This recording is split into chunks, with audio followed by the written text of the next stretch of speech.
Come, no need to break for me. Come, no need to cry for me. I make my own fate. No one's gonna break me. So far, no one can stop. No need to break for me. No need to cry for me. This is my own fate. No one's gonna break me.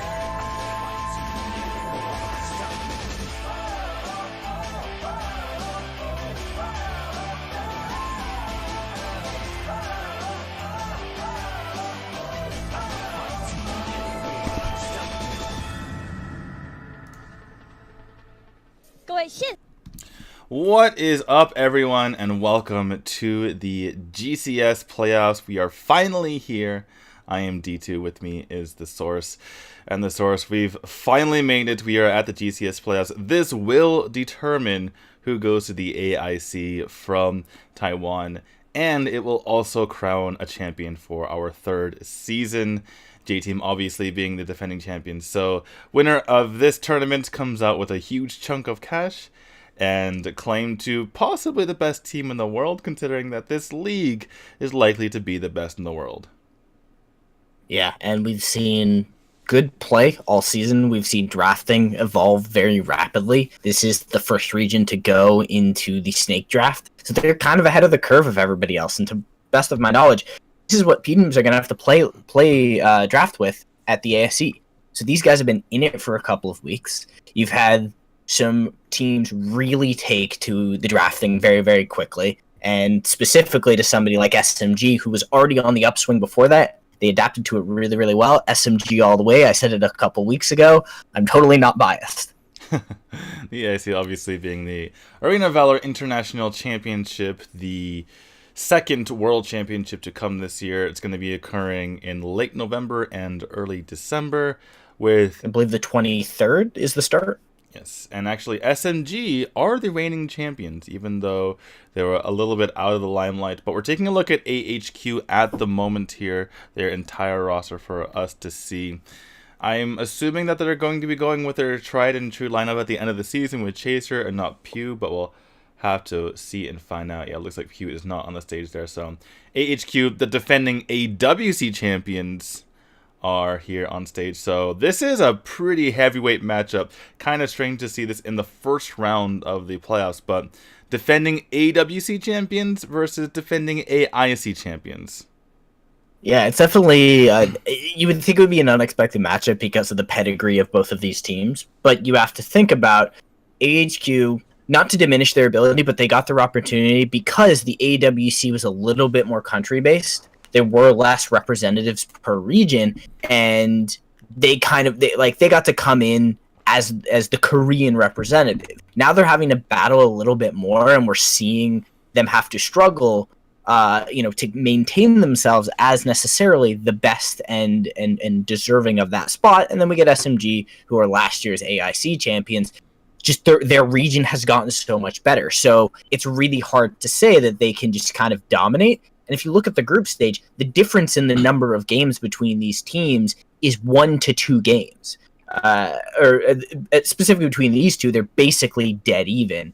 Flash Wolves is only 1 game ahead, and J-Team, who built up a really strong record towards the beginning of the season before they started running into some of those closer matchups that went 2-1, they really, it's just become a harder to win league. So it's not to diminish the skill of these teams, but it's to say in the context, things have just gotten harder. Everybody has gotten better. So although it's surprising, it shouldn't take away from the fact that these two teams are meeting as early as they are.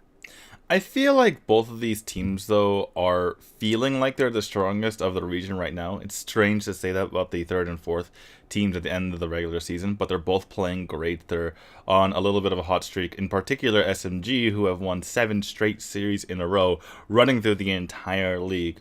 But AHQ have looked pretty decent themselves as of late, getting back to their former heights as far as how able they are to play. And you were talking about AHQ earlier, about, they got to the AWC via the Korea qualifier. That was not even really, I want to say, broadcast at all. They were Team Olympus at the time. and they won the Korean qualifier and got to go to the AWC from that. But yeah, there was no record of that at all. I had to learn secondhand from the Korean community that happened. But it's good to see them on this stage at the moment, and we can't say it enough. This is such a heavyweight matchup. Yeah, like AHQ may have not necessarily gotten to the AIC through the most grueling of tests, but they earned their position as the winning team because they beat everybody else's pants off pretty handily. The only thing to say is that, things have got, like, the upgrade in skill since the since the AWC has just gone up in pretty much every region, and this region has just gotten so much stronger. It's that theory of the pressure cooker system. The reason Korea as a region tends to be great in esports is because you have a really condensed number of high skilled players across multiple games, and the best rise to the top. And if you have a really good base, some really great players are going to rise. Same thing is happening in Taiwan and the GCS. Every team here is pretty good. It just comes down to small margins of error between them, and that tips teams over the top. So pressure cooker of SMG, AHQ, Flash Wolves, J Team there at the top, we still consider a lot of the other teams, the teams in the bottom half, to still be reasonably good in comparison to the rest of the world. You just get a really great cream of the crop at the top of, at the top of the boil. Yeah, absolutely. It looks like they're holding this match at the Standard Stadium, or the Standard Broadcast Studio, I should say, where they have it. Whereas the finals, which are, I believe, on November 3rd, will be held at a separate location, which will be pretty interesting and pretty hyped to get used to. And it looks like Rabbi's already super hyped up for this match as well. But yeah, it's just across the board. We talked about just overall how big of a matchup it is. Let's talk about the actual details. We have some juicy matchups on our hand here, and we have, for instance, Sun and Liang vying for the best side laner in the world. How much of a matchup will that be, as far as how it affects the outcome of the entire game? And on top of that, you just across the board, you have Hanzo versus Hawk, you have the support battle going at it, you have just everything happening at the same time, and these individual matchups and the good team play is what's going to determine everything.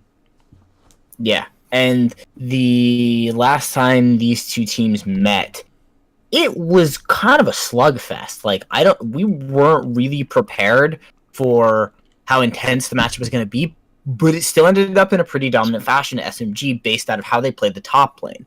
They played the top half of the map incredibly well. The matchup between Liang and Sun, as we've been talking about, is who's teams and players challenging Sun for his position as the king of the top lane, king of the Darkslayer lane.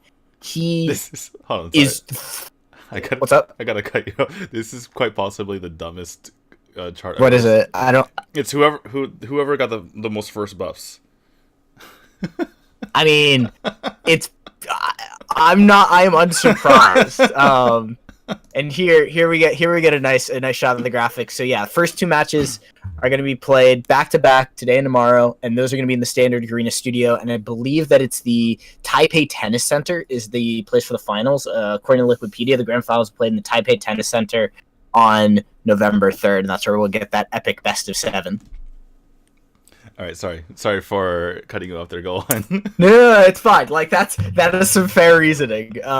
Anyways, to my original point, I've been hyping up the matchup between Liang and Sun, and just highlighting how Liang is walking up that throne to dethrone Sun in his golden chair. He's been breaking out picks we weren't expecting.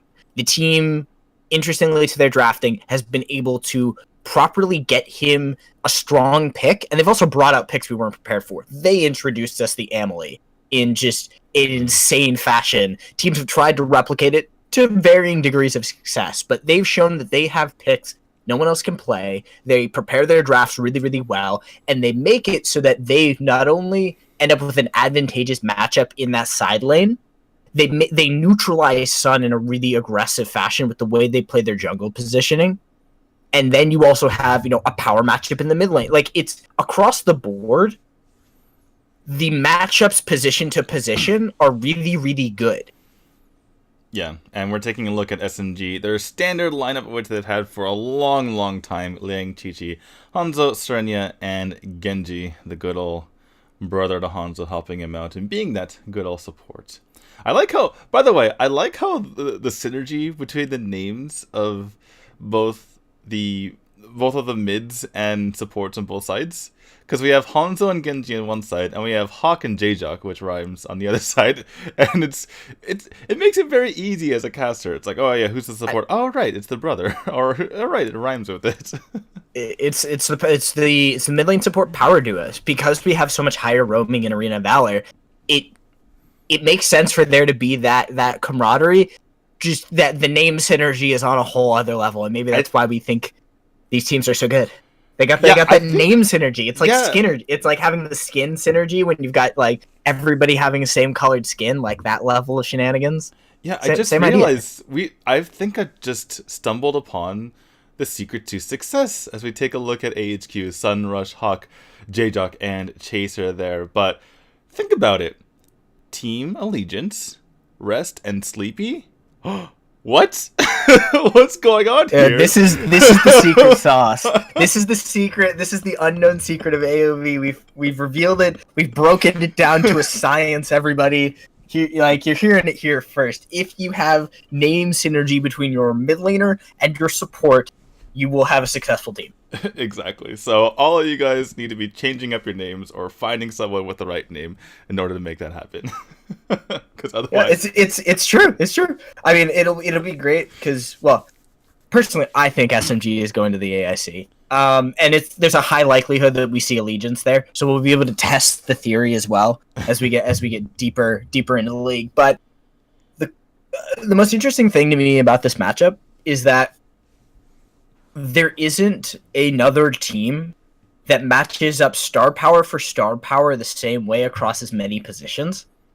Flash Wolves is this interesting conglomerate of team fighting, and J Team is known as this powerhouse of macro. Both J Team and Flash Wolves do their best when all players are operating on maximum capacity, but kind of as a unit. Everybody's doing their job. Nobody's necessarily doing anything crazy. Both have some X-Factor playmakers, but really they do their best job when they're a cohesive unit. Whereas these two teams are all about who brings the team forward, who puts the whole team on their back, and they've got, pretty much every player on both of these squads could do that.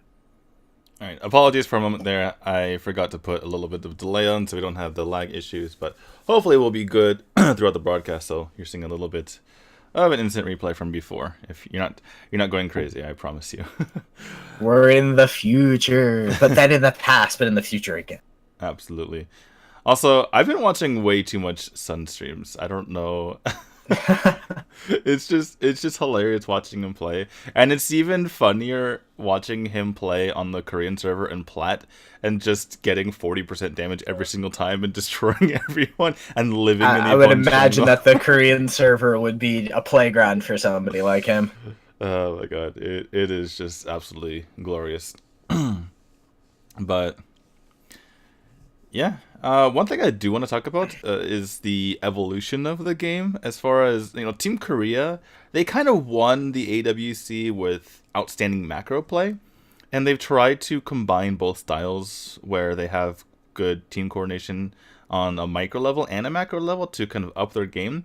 But the other teams around the world have done the same thing as well, where they've kind of adopted Korea strategy and made it their own and kind of realized the importance of that macro strategy, which is why you see so much of an importance on side laners these days. Well, if we look at Korean esports as a whole, and if we specifically look at MOBAs, so using League of Legends as the major example, there has always been a standard for Korean play, or we can even go back to StarCraft too. Korean play across esports tends to be at a matter of perfection. You find the highest levels of perfection in macro. So with the world kind of adopting it's even just the Korean mentality, the Korean approach of perfection. We're getting an interesting sweep of where teams across multiple regions try to find their originality. Because if everybody's macroing, well, where do you find an advantage if the other team is just better than macro at you?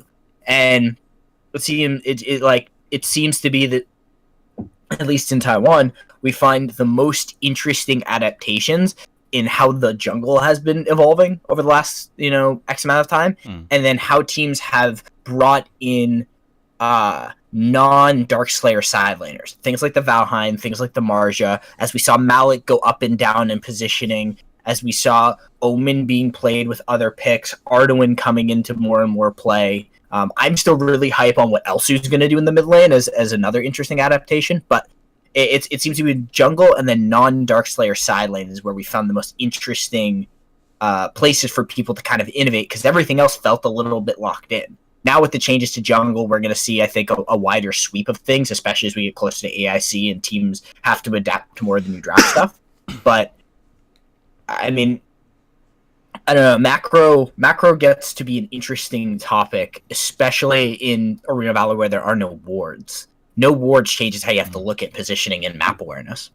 Well, you can always pick Batman, and you have wards with Elsu now, so you can throw. No. There are ways, but like without having it reminds me of it reminds me of like some portions of Heroes of the Storm where vision was at a premium. Only very few characters could do anything with it. So you had to have a strategy around abusing that vision. And that, I think, is where we haven't seen teams evolve macro-wise. Lindis was good, but Lindis was about moving around the map and not about finding people in weird vision spots because of how much vision she brings. Maybe Elsu will add that. Maybe we'll see teams...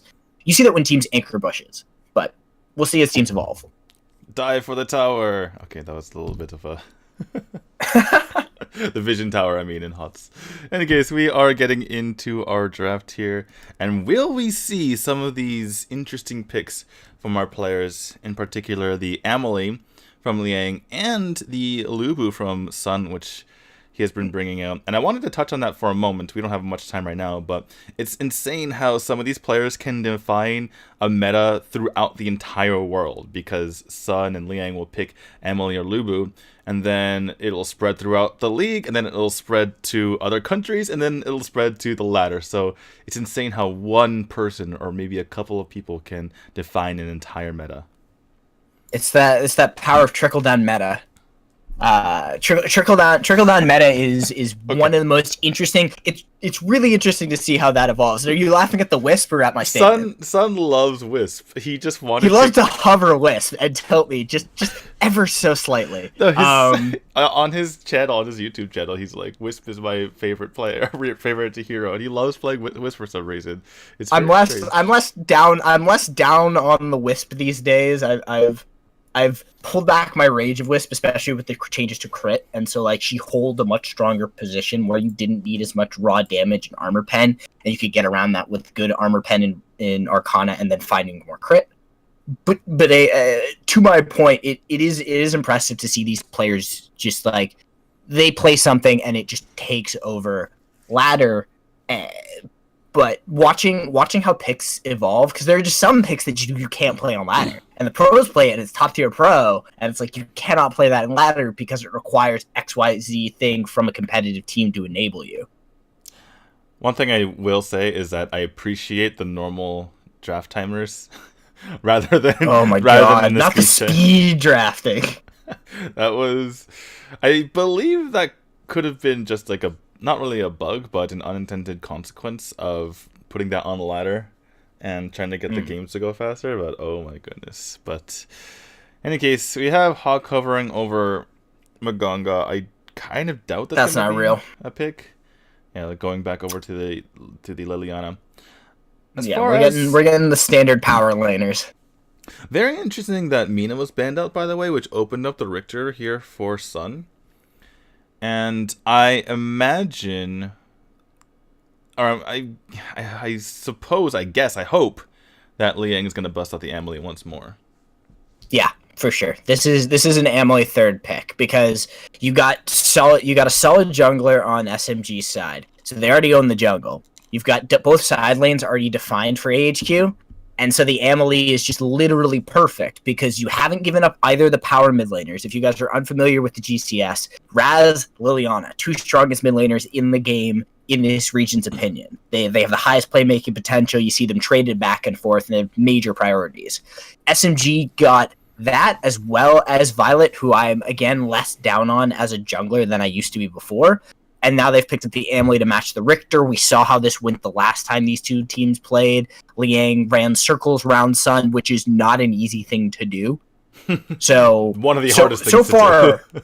yeah, so far SMG draft-wise, they're on point. AHQ's still in a good position. They've matched up mid laner for mid laner. They've taken 2 strong side laners. The question is going to be what is the later pick from the side of SMG to corral the Xenial, because they are good enough to force the Xenial to angelic splendor and thereby control his position. Right. I love the points of tension, though, in this type of draft where you have to pick a hero by the 3rd pick or else it could get banned in the second wave of banning.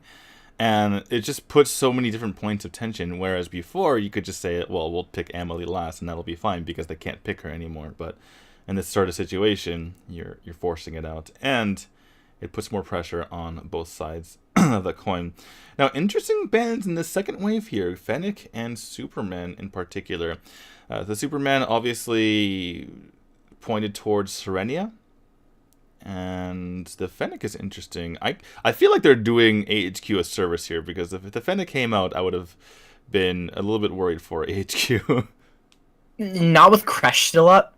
Right. With Kresh still up and that much poke, I could see them going for a Kresh Fennec hard tower push strat, and like there's some space there.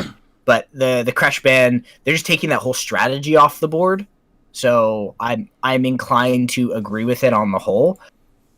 Okay. My question about the Superman pick is: do you really think Superman is a good enough laner to beat up on the Xenial? Because I don't think that he's Superman. He's still good. He's still effective. But it's like, what are you gonna beat up on Xenial with? And Superman's kind of a slow roll there.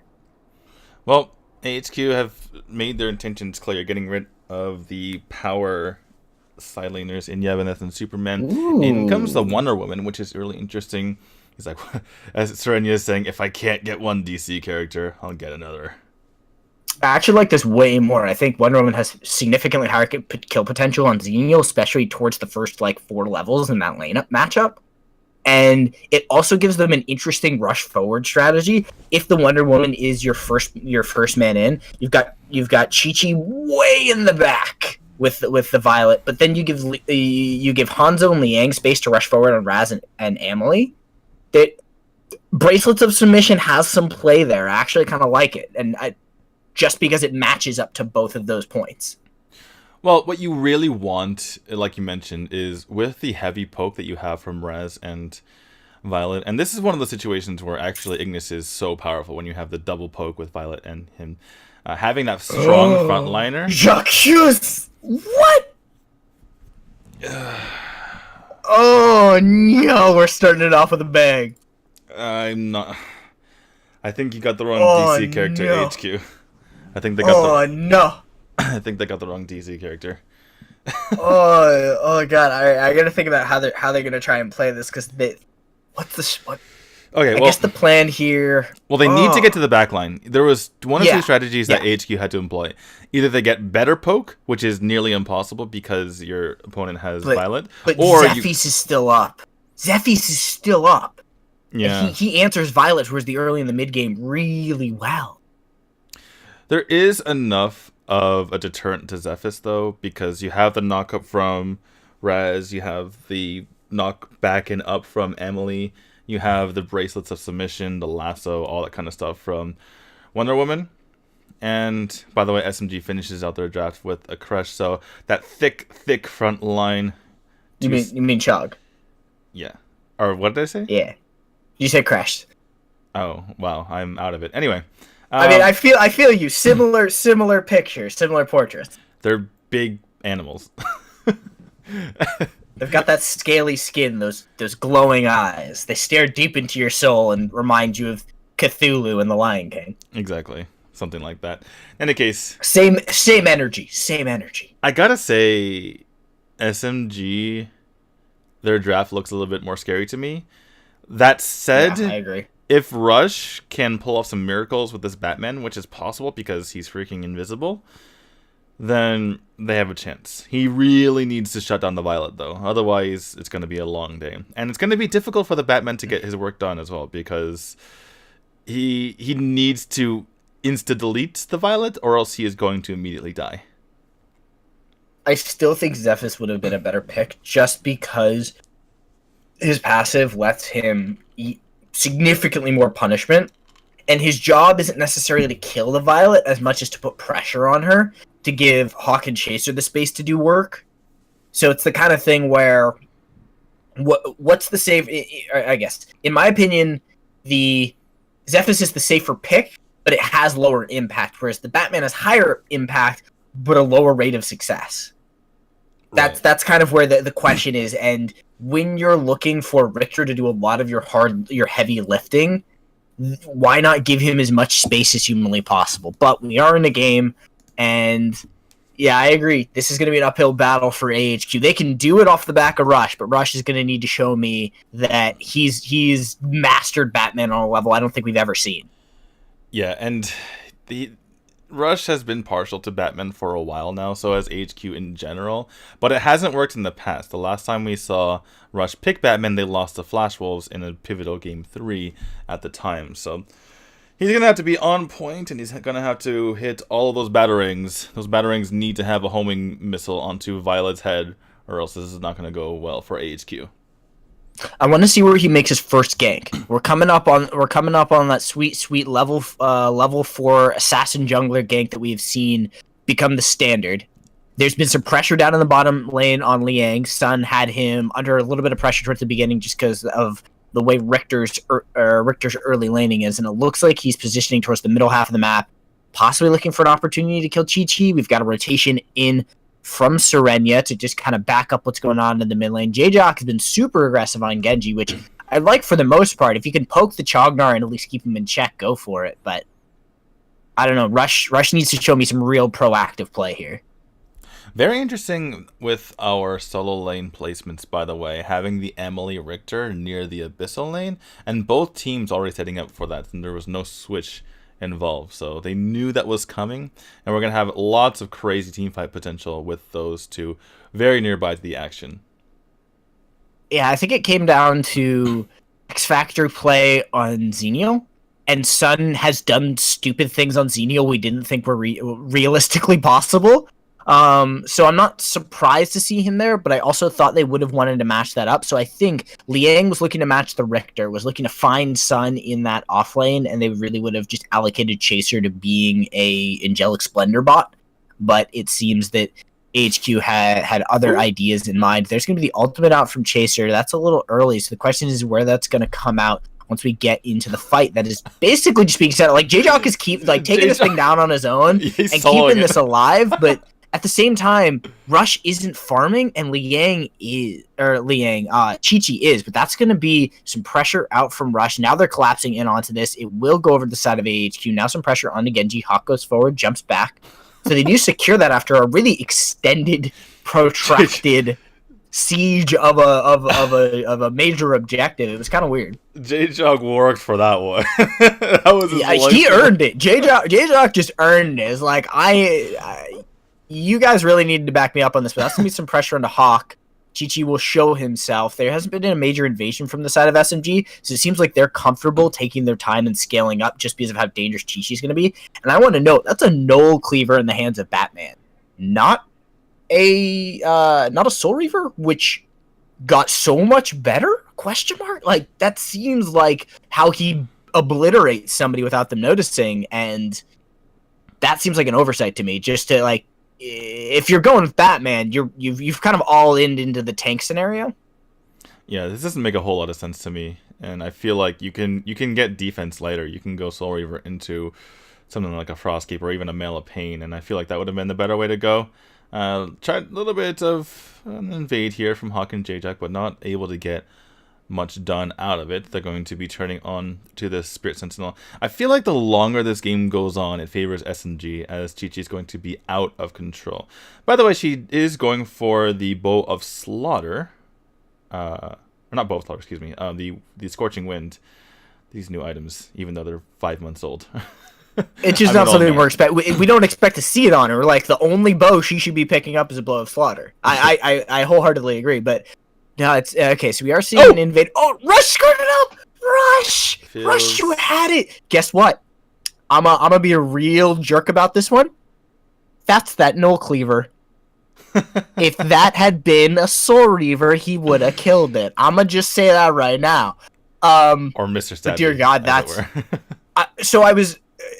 No, he could have had it by now if he hadn't necessarily bought the 2 swords along with the boost. But Genji getting super low. He will survive. That's also a dragon start, or at least pull from the side of SMG. They're going to need to send one back. Question is, can they hold on to this? Xenial is down in the bottom lane, so they swapped with the Xenial Richter lane. You do not have to worry about an instant numbers change, but Richter has rotated himself about halfway down. We'll see whether or not Chi-Chi can secure as Chi-Chi does. That's going to be the hissy fit, slows them down. Liang eats some additional damage, but objective secured by SMG. And what I wanted to note was that mess up by Rush looks like nerves, and it looks like both of these teams feel a little uncomfortable because it's been a couple of days since they've competed.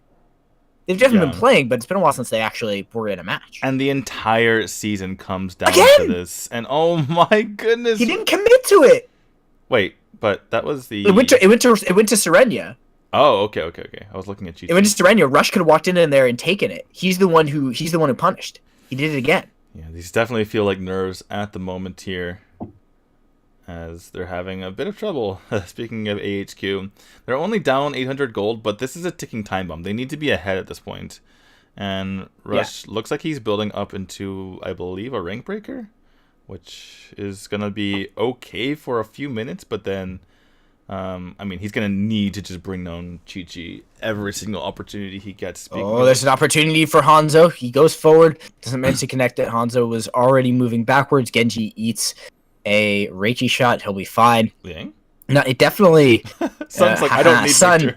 Richter. Yeah, Sun doesn't need Richter. Chaos Protection comes out. They are still poking around this. No major commitment, but it looks like there was a lasso onto Chaser. Nope, it just ate some free damage. Serenia will let him go.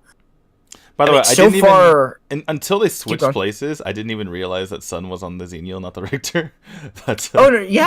That was an interesting early adaptation from AHQ to put him on the Xenial, where we've seen him win Marja, like Xenial versus Marja lanes where he shouldn't, and it makes him safer from getting soloed by Liang. It's actually a really good answer because it's harder for Liang to kill Sun. Sun can probably escape in most scenarios, and it means that Liang isn't going to get a good split push opponent for him to kind of beat up on. Eventually, he'll become a serious problem when it comes to his damage output, and eventually Sun won't be able to beat him. But for now, it lets them stall that out while they look for an opportunity to bring themselves further in the game. Problem is they haven't gotten a kill yet, and they have a Batman.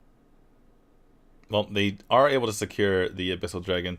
This game we're just kind of running around in circles for the moment here, as teams are just grabbing their monsters and rotating around getting the Abyssal Dragon. It's 2-1 at the moment, but SMG has secured more of the buffs as far as the golems are concerned. They certainly win the sponsored award for the buff sponsored award for that. But as it stands, like you mentioned, not a whole lot coming in from either teams as far as kills are concerned. A little bit of pressure here into this lane, 2v2. That's very strange coming out here from SMG. They actually take more damage than they dealt. We also see that Hanzo is just he's just kind of there.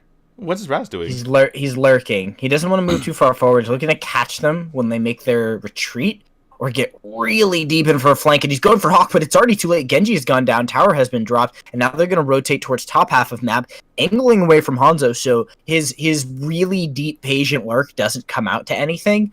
And we're starting to see an objective game for AHQ. We could end up in a scenario where they just end up being not far ahead when it comes to gold, but too deeply established in their items to the point where they can kind of brute force their way through these awkward scenarios. Question is going to come. Chi-Chi is out farming Rush by a lot. Chi-Chi is keeping that gold up. Chi-Chi's hasn't actually finished the Scorching Wind, still has the can't remember the second version of that bow item, but we do see a dive on Liang. He's going to go in there. It's going to be the ultimate. Keeps him alive. No full commitment from the team, Rush but we have goes a down. 1v1. Yeah, Rush traded it out with Hanzo. Now Chi-Chi looking for his opportunity. Stepping forward onto J-Jock. Hits a shot, but that's going to be a good stun from J-Jock. They will be safe. There is no ability for the Wonder Woman to rotate, but she will take what she can get up in the top lane. And, I mean, I guess you count that as a win because the map pressure is an advantage of SMG. There comes down another hissy fit. Additional damage on the Sun, but Liang really isn't going to kill him. Hawk angling in, looking for Genji. Steps forward, puts a little bit of damage down. Chi-Chi rebuffs him with a few shots. and we will see a quick Abyssal Dragon. I don't think they can do it before the turnover to Enraged. Did you catch what the first kill was? I don't really see. First kill was Genji. Genji died in the middle lane, first death, then a trade out death to death between Rush and Hanzo. Interesting. Anyway, what I want to talk about is perhaps we've misanalyzed this, and AHQ doesn't want to have the Batman do what we thought at all, right? Obviously, the pressure is there, where Violets can't really be out on the map, and that makes life a little bit hard for her, but perhaps they're manipulating that advantage to be able to do what Team Korea has always done, which is just to play the macro game and take towers, because they don't seem very interested in fighting.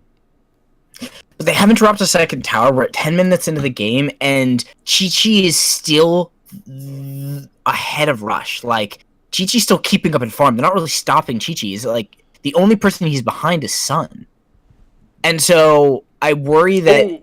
Okay. Yeah, that needed to connect, but we'll eventually get on to Liang. Liang is going to be okay, and jumps away, but the Batarang is going to explode. He survives. Second tower does go down, so if this is their strategy, they are starting to pick up the pace. Question is are they going to get punished for it? Serenia going to be in range of Rush. Shouldn't be a real engagement there, and they've positioned the macro, so AHQ will take a second tower in bottom lane. Yeah, AHQ, again, they're just trying to find numbers advantages throughout the map, and translate that into not necessarily kills, but towers, because they're not diving that hard into the opposing side. They realize the thick bodies that SMG has, and SMG has been doing a reasonable job sticking together, but perhaps that plays into AHQ's strategy, as now they're taking the Dark Slayer. Yeah, they are starting to put on the macro pressure, for sure. They're going to need to continue to play this at basically a perfect level. They can't give up fights, they can't give up kills, they can't eat too much poke. And Chi-Chi is building up in terms of damage. That starts to become even more of a concern, because even though they're going to have this Drake and this pressure push, there's still plenty of poke to clear it.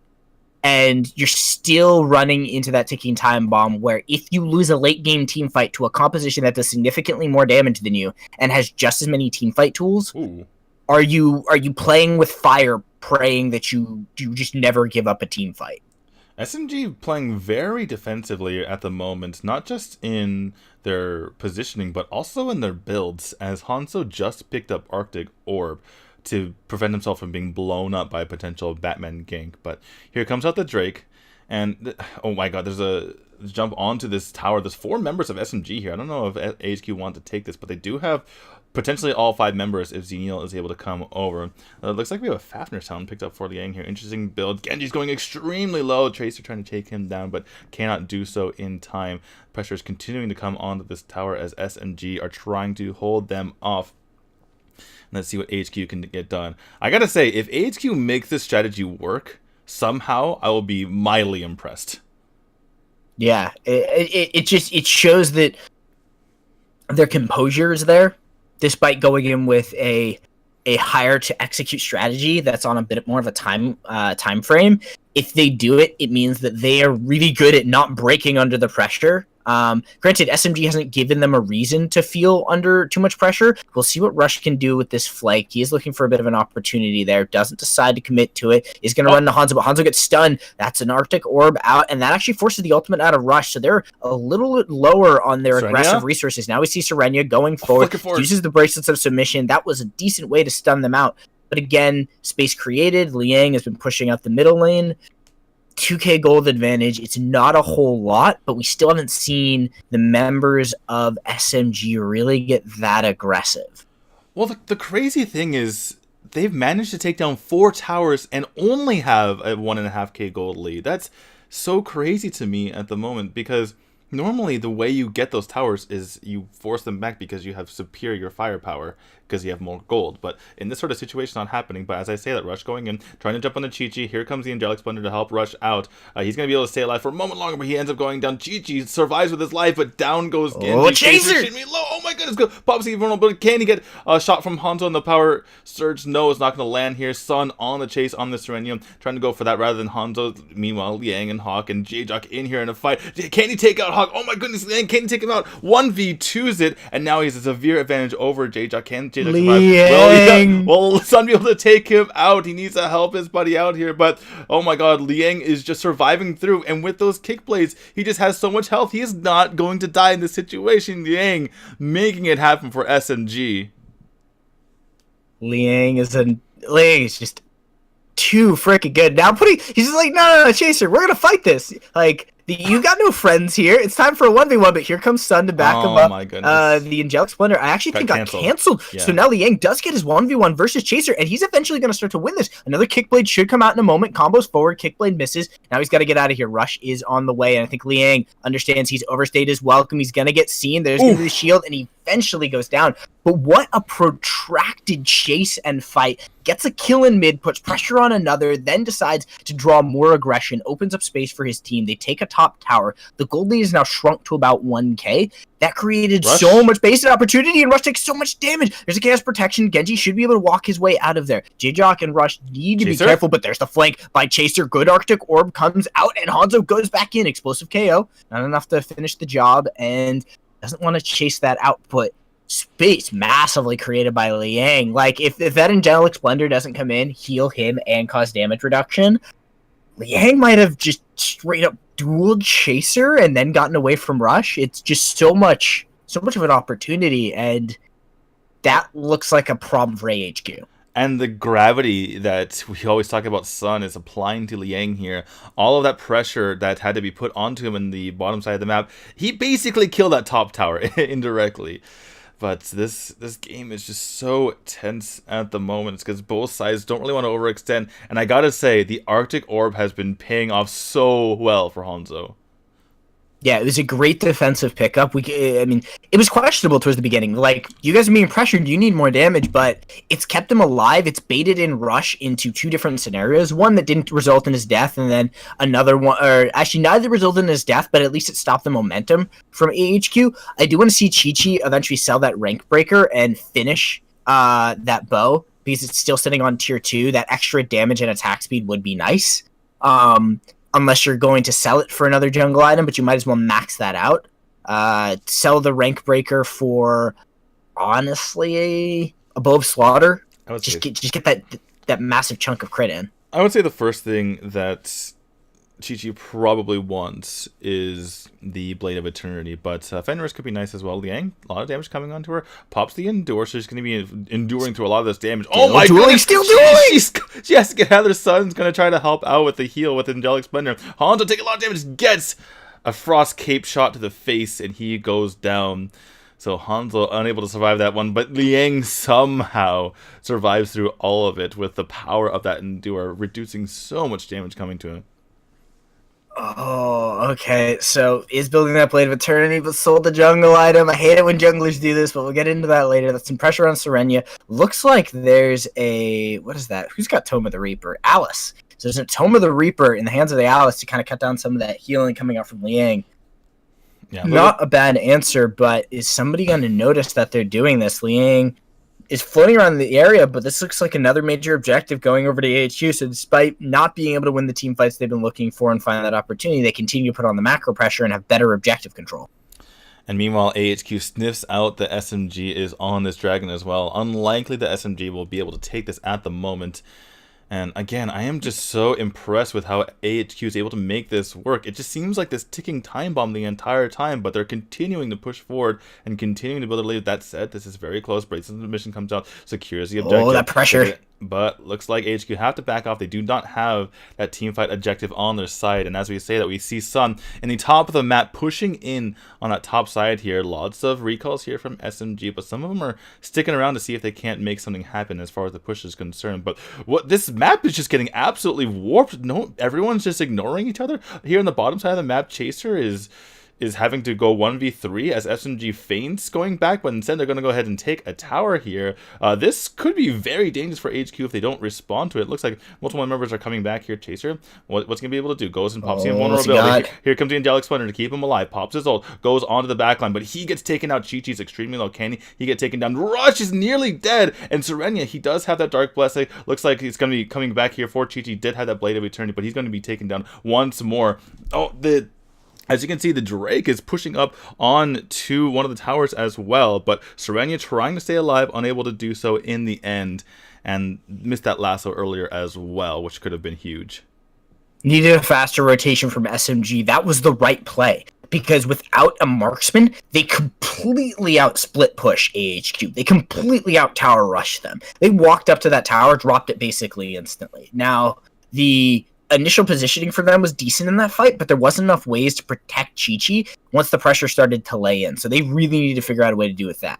Now there's going to be pressure in the mid lane. They're going to need to set up here to be able to stop this. Otherwise, HQ is going to drop this initial tower. I don't know if they commit for the full end play. It is going to get dangerous. 6 seconds on Chi-Chi.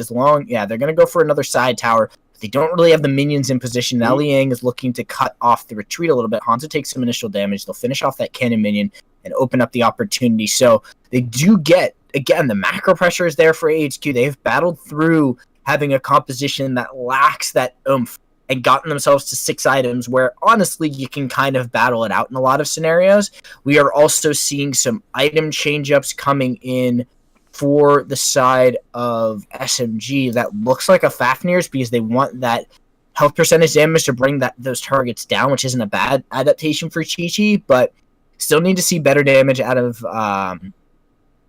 Hanzo, which is really where their scalability comes from. I am just so impressed with AHQ though. How are they making this happen? They're on the cusp of winning this game through just not even really taking fights at all. There's been very few throughout this game, as I say that Liang is in this bush here. But you got to think about it. Look at Chi-Chi's build. You saw how quickly he was able to just melt those towers. Now, if he lands a shot onto a hero, that could be ridiculous, but he just can't ever be out alone doing his own thing, and that really just kind of suffocates them as far as what they're able to do macro-wise onto the map. So the Batman pick ends up being this weird indirect macro play here for AHQ because it's forcing SMG to constantly stick together. I think the bigger question, that's Genji. He's going to walk right into that brush. He will be okay. Here comes Liang onto the backside of this, looking for an opportunity. Great flank coming in from Hanzo. They're putting pressure onto J-Jock and onto Rush. That's Angelic Splendor out, Sun. Out from an angle. Here comes Serenia. They get Hawk. That's huge. Now they've cornered off Sun. That HP percentage damage coming out from Chi-Chi and Liang. Chaser? That's huge for them. Now they're looking at Chaser. Chaser, what are you doing there? You can't be in that position. You're going to get hunted by Liang. He doesn't care about his life. He's going to find you. Genji is going to be able to chase him down. They're going to be able to cut him off. That's going to be a huge death timer in favor of SMG. They'll get him. They will get him. He will eventually be caught. There are only so many places he can run. Good hissy fit out. Oh, actually, that hissy fit was perfect. Cuts them down, and J-Jock will be able to help him walk away from this. Now, Chaser, Chaser needs to get out of there. He was home free. He was safe. Here comes Chi-Chi. Damage comes through. Serenia looking for the lasso. It doesn't connect. And somehow Chaser leads them on a goose chase that should have resulted in a tower going down. Now, there is a cannon minion there. Serenia and Genji will walk up to this. This should be a tower going down in favor of SMG, basically for free. You can't really stop Chi-Chi when he does this much damage, but that was real good play by Chaser, and the fact that he survived opened up a wealth of space for AHQ as well as a bunch of time. Well, that said, they're trying to hold onto this tower, the secondary tower in the middle lane here. Big hissy fit on multiple members, allows for some damage to come out here from Hawk, but they're just so tanky. Those health bars are just so massive, and even Chi-Chi able to survive through all of that. Is going to be healing right back up there. Chi-Chi does have that Blade of Eternity back, doing a ton of damage with every single one of those tactical fires here, but looks like SMG are mad. They're finally grouping no one to clear the minions. Hawk is being zoned. They're going to easily walk up to this tower. Here's a hissy fit to try to help clear that out. One more Chi-Chi minion is still alive. They're able to clear it out before Chi-Chi does enough, but this is the pressure of Violet. She can just continue to put pressure on these towers. Even with no minions there, it takes 10 or so tactical fires to take it down. So the pressure is continuing to be put here onto AHQ. And you see Sun over on the side just trying to do what he can to relieve some of this pressure, to split up the members of SMG or to make them all go home. Because once that Chaser finds Chi-Chi, that's a lot of damage. He gets over the wall. Blade of Eternity, he's coming back. Here he is back again. Chi-Chi's going to starve out. He's going to take him out. But yeah, there's a Blade of Eternity again for Chaser. Rush going in. Can you take him out? One more shot. There's the battering. It's going to go off, and he does take out Chi-Chi in the end. It's a major source of damage taken out. They take out Serenia and Hanzo as well. Oh my goodness, how is AHQ making this happen?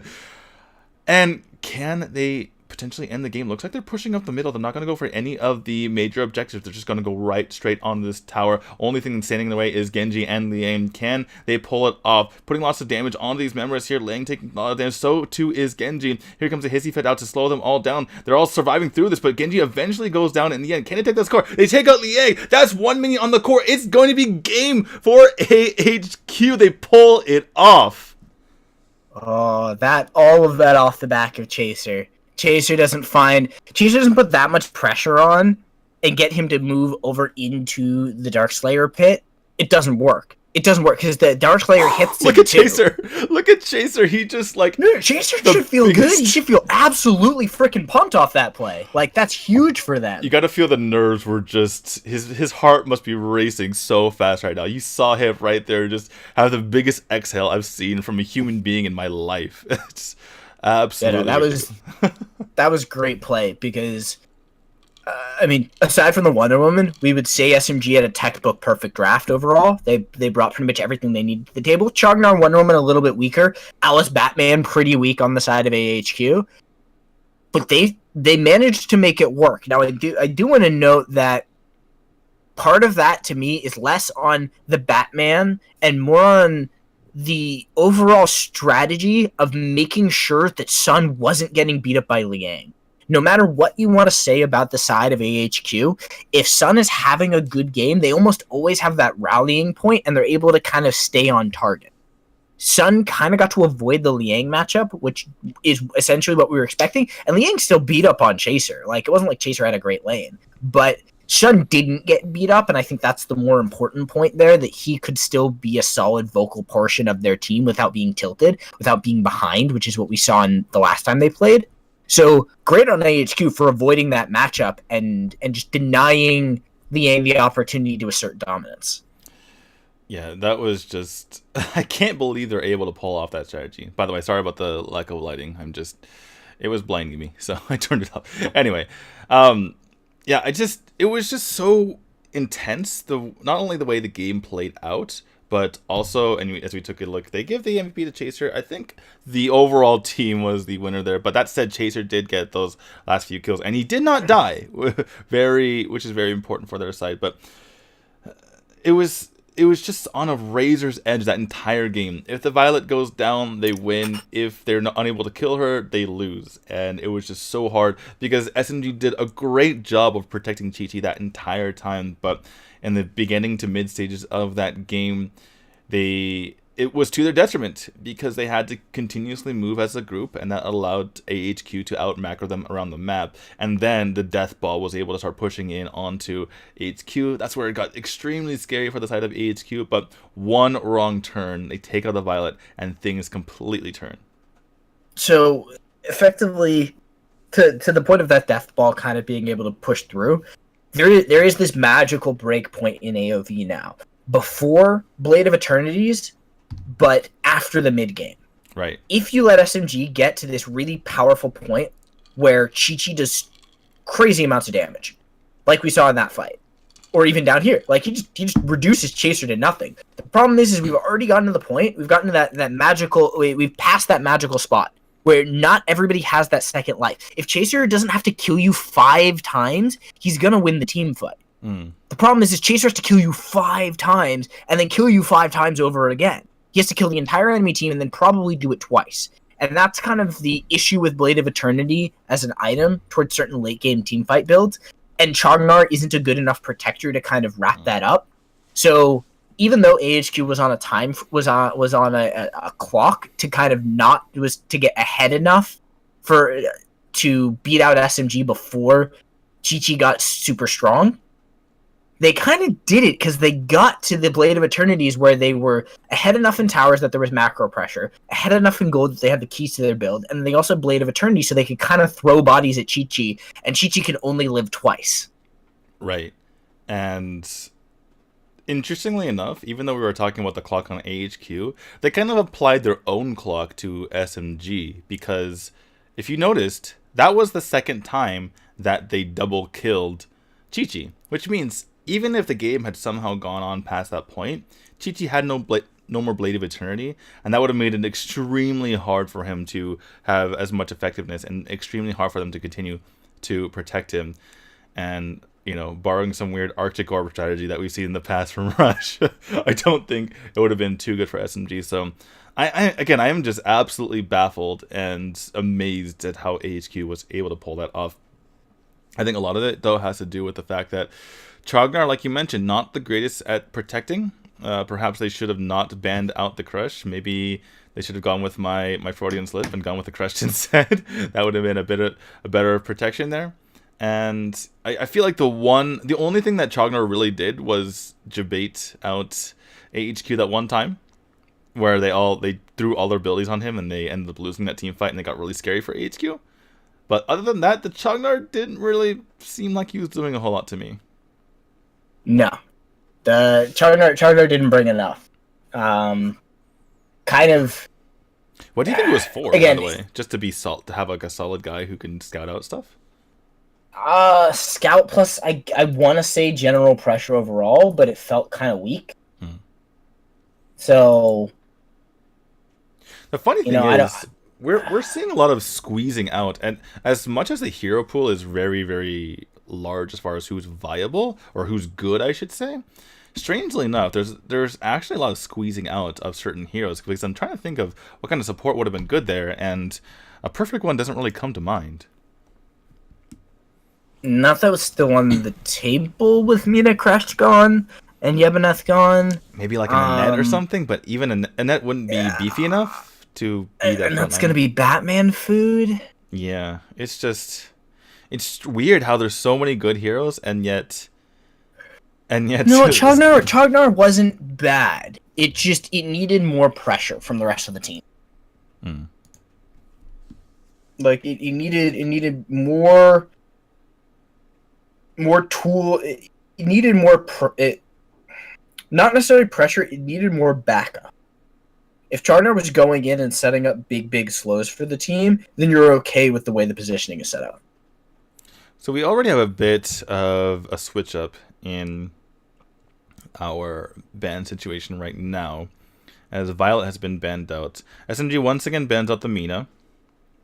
And again, we're in the situation where teams are banning out the heroes that they used the last game. And our final ban here is on the Ignis. So, interesting to see how this will play out. That does leave open the Cricknack, and SMG snaps him up right away. Let's see how AHQ decides to deal with this. I imagine they're probably just going to go for the Lindis anyway, but we might see something different.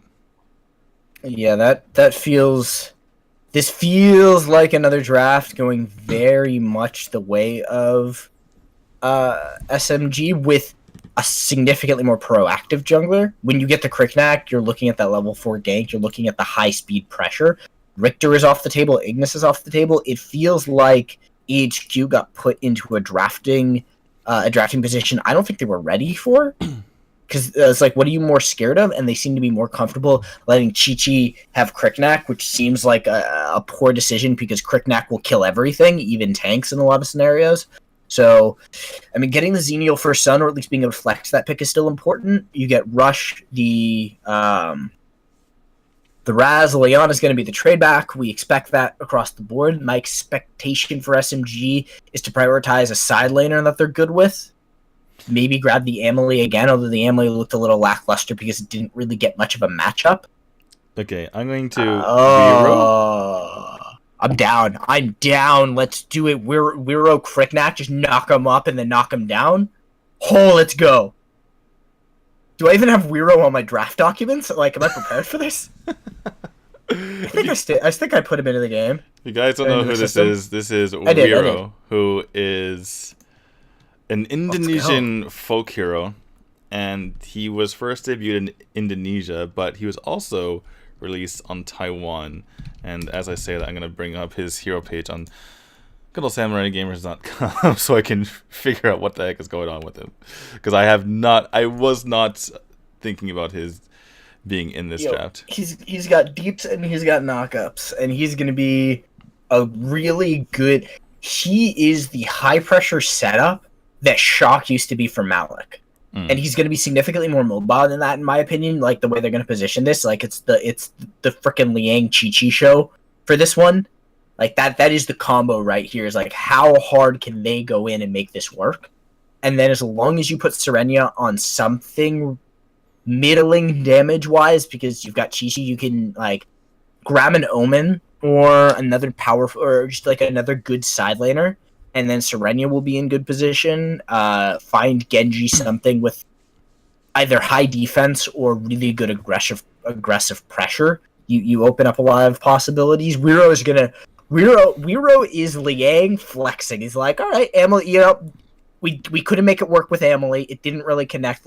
Let's bring out the Wiro boys. Well, let's explain his abilities for the listeners right now, who I'm guessing we're not thinking of this. They've seen the Richter, they've seen the Elsu in the RPL, but not quite the Wiro. So his passive is when he nears death, he gets 60% health back, and he's immobilized, but he loses a lot of armor magic defense. But if he has heroes around to gain the orbs that are nearby, then he gets more HP, and hold on. And he deals damage to everyone nearby. He's weird. His passive is very strange. He basically has... it's a long cooldown, but it's basically like the Dark Blessing, kind of. But it weakens him for a second, but not if his allies are nearby to help him out. His first ability is just like 3 empowered attacks in a row, and the third one knocks him up. His second ability, he charges and knocks them back, and if he knocks them back into an obstacle, they are stunned and take more damage. And his ult is this big, massive circle that charges up, and when he pops it, then everyone gets knocked up in the air and takes a ton of damage. Also, his passive on his ult, which is very strange. I've never seen a passive on an ult before, but after he learns his ult, he does more magic damage to nearby enemies. So there you go. Alright, well, while all that was happening, we had a Batman ban. Interesting. Did I lose you? Oh. Sorry, I was deep in thought. I don't. We still don't have a jungler here for AHQ. They'll lean into Fennec. I bet you anything. My money's on the late pick Fennec. I'm still trying to figure out where the Wiro is going to work, but, we got to support Yabineth, which we've seen mixed results for. He feels very abusable these days, so we'll see how much traction they're actually able to get with that. My spidey senses say this is going to be a Fennec for the last pick for AHQ. I'm already a little bit worried about the Fennec, though, considering the Crickneck on the other side. Oh, I don't like it. I'm just like, my spidey senses say that that's what they're going to do. Well, interesting, by the way, that even despite the Omen and Superman ban, that SMG are able to come out of this with reasonable picks here with the Wonder Woman and but this is very strange from SMG. 0 marksman, just a thick front line, and just get on him. Whereas, Murad. Oh, there's Fennec. Okay, just kidding. I do like the Fennec better than the Murad or Murad. Murad. I mean, I do too. I'm looking at. I'm like, looks like a Fennec, man. Like it looks like a Fennec pick from super far away, but we get a Zill. So, I mean, I'm happy for the transition. Well, I like the aggressive damage. I don't know if it's going to work, because I feel like Zill will be vulnerable upon entry, but if there's enough pressure from the rest of the team, it opens up the possibility that between Zill, Hawk, Sun, and Chaser, there is enough damage to just obliterate someone.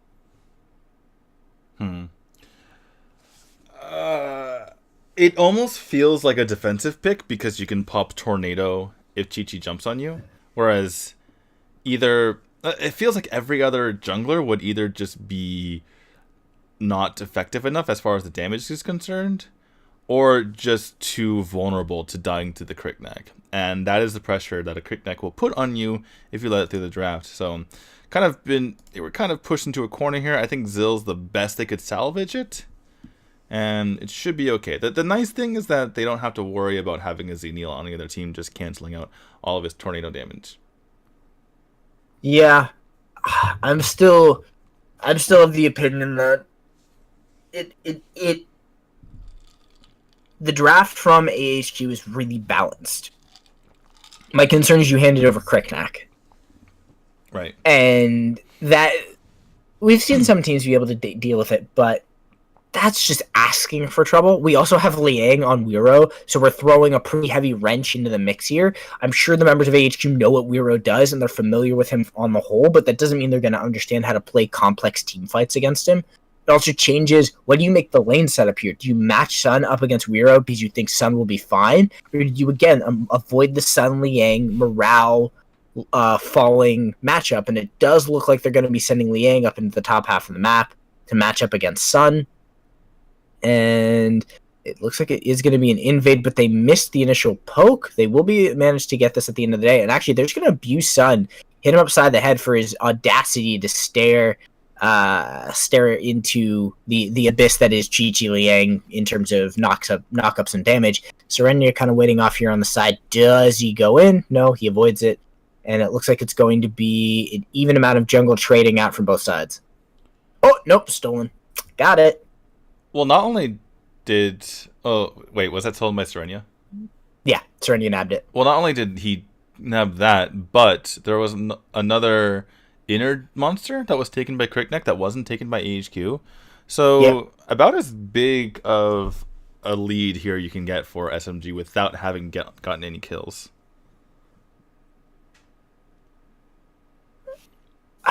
My next kind of question is down the line. Is the Wonder Woman going to abuse the Valheim? I don't think we've ever seen this matchup. Yeah, because as Valheim came in and Wonder Woman came out of the meta, it feels like Valheim should be able to abuse it pretty hard as we're taking a look at Liang. That is his first ability, the empowered auto attacks here. Sun is just like not even dealing with that at the moment. And you can sort of see why, because Xenial takes a little bit while to get up. He's not very strong in the early game. In fact, the developers have continuously nerfed his early game. But, excuse me, as I say that, a little bit of congregating around this Abyssal Dragon. Rush doesn't feel too happy about committing to it, though. Yeah, it's not great for Azil. His burst towards the early portion of the game when it comes to taking the dragon isn't very good. You've kind of rotated away from that, and now it's going to be secured. Plus, Hawk wasn't at level 4. You had better positioning from the side of SMG. Now we see J-Jock dueling out with Genji. That's not really going to go anywhere. Wiro, God, interesting. Such an interesting pick. Liang, I want to see him do something crazy so that I can kind of back up the idea that he just spends this time theory crafting. Like, what side laner can I just destroy people with that they won't be expecting? Yeah, I'm certainly looking forward to that as well. On the other hand, though, for AHQ, I feel like this is kind of a similar strategy to the last game where it's a slow burn and they don't really want to fall too far behind, especially with the craziness that can happen with a Crickneck running away from the game. He's much less scary in the late game where you can just kind of blow him up. So they're just trying to get to that point here from HQ. Right, jump on Hawk. And Hawk taking a lot of damage, getting has to get out of there with that KO punch, or the knockup at least. Sun taking a lot of damage, has the Reiki shot onto him, going to Malleus away. Unlikely that's going to land here. So SMG trying to put in some pressure, but unsuccessful in the end. Not really damaging a whole lot of people. In the meantime, Chaser and Serenia going at it in the bottom lane, but they're going to be chasing Chaser. But as I say that, Rush and J-Jock going in, big shining light lands on the multiple players. J-Jock trying to save this. Here comes the braces of submission, but countered by that metamorphosis, and Genji goes down in a flash. That clapback from AHQ was very well pulled off, and they get first blood. So far this series, Genji's getting he's kind of becoming the target of a lot of their pressure. The rotation there from SMG it got a little over aggressive. I honestly think they should have played it a little bit slower because they're looking for those key moments where they find massive team fights, get deep into the back line, put pressure on Hawk, Rush, and Chaser.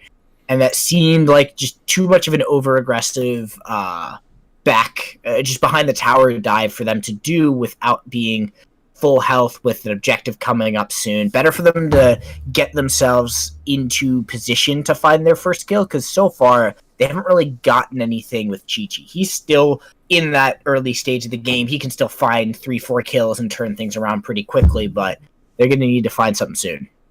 And the thing about SMG's lineup here is that, yeah, Chi-Chi and to, a certain extent Hanzo as well can blow someone up. Outside of those, there's a lot of people who just like to brawl, but as I say, that slaps onto J-Jock. He's going to be taking potentially a Reiki shot here if he doesn't run away.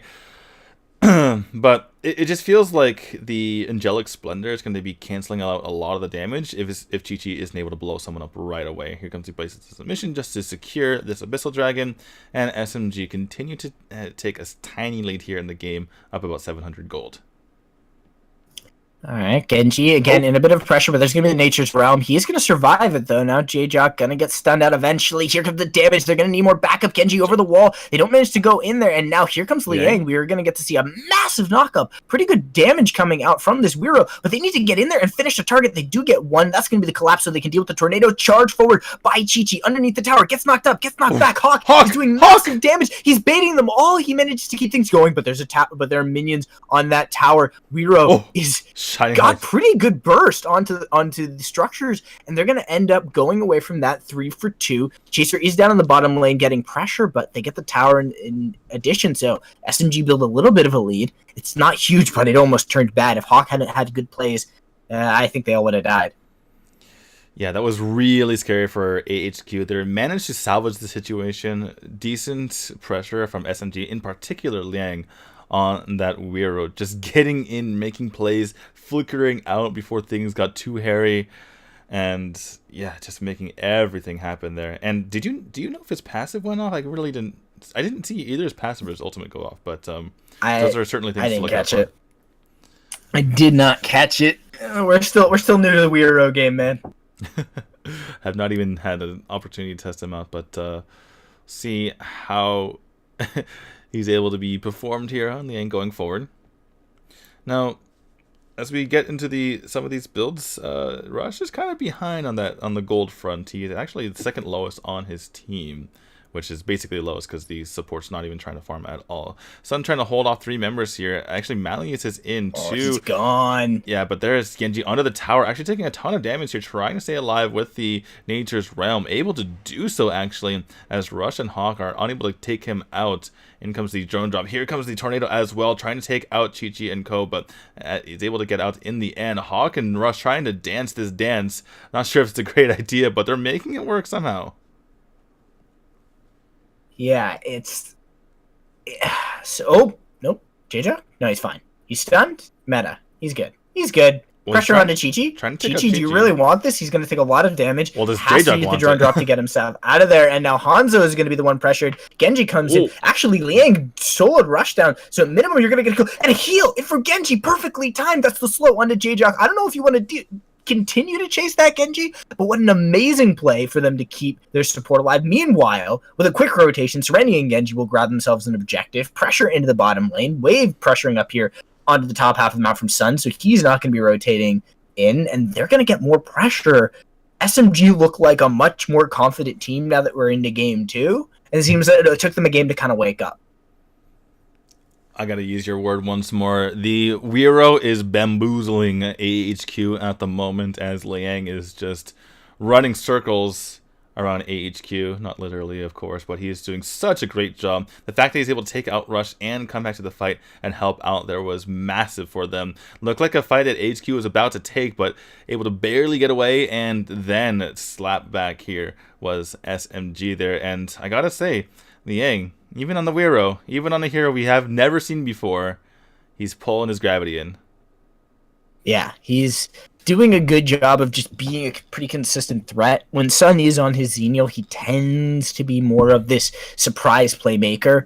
And with how much pressure they are kind of concentrating towards the top, he's already there, so he's not getting the same kind of value out of his Angelic Splendor. We are seeing a lot of people congregate up here, but Rush is low. And the fact that Liang sold out Rush shows how much possible damage this Weiro Oh can my do. god, And the dive there's gonna be onto the tower. shot. He's basically dead. He's going to go down fairly soon, but they're Metamorphosis? focusing on the tower. They're going to use the Metamorphosis as well. Wait, he's still as the alive. Nature's Realm. Sun, he did use the Angelic Splendor. He did survive, but only to die a couple seconds later. J-Jock will be stunned up. Now they should be able to rotate onto a major objective. And now we're seeing the SMG pressure when it comes to the macro. A lot of it off of Liang's lane pressure. The fact that Liang has been enough of a threat, but that's going to be J-Jock slowed down. Hanzo doesn't want to commit to him. They're looking for an opportunity. Liang has that ultimate charged up. He's looking for his opportunity. That's going to be a good knock-up from Hawk, but he get pushed under the tower by the Redwood Rush from Genji, and that'll result in a tower going down. So SMG put on the pressure and still get an objective. This is just bully ball coming out here from SMG, just throwing their weight around under the towers and everything. And Genji says, I'm a tree, I don't die to towers, thank you very much.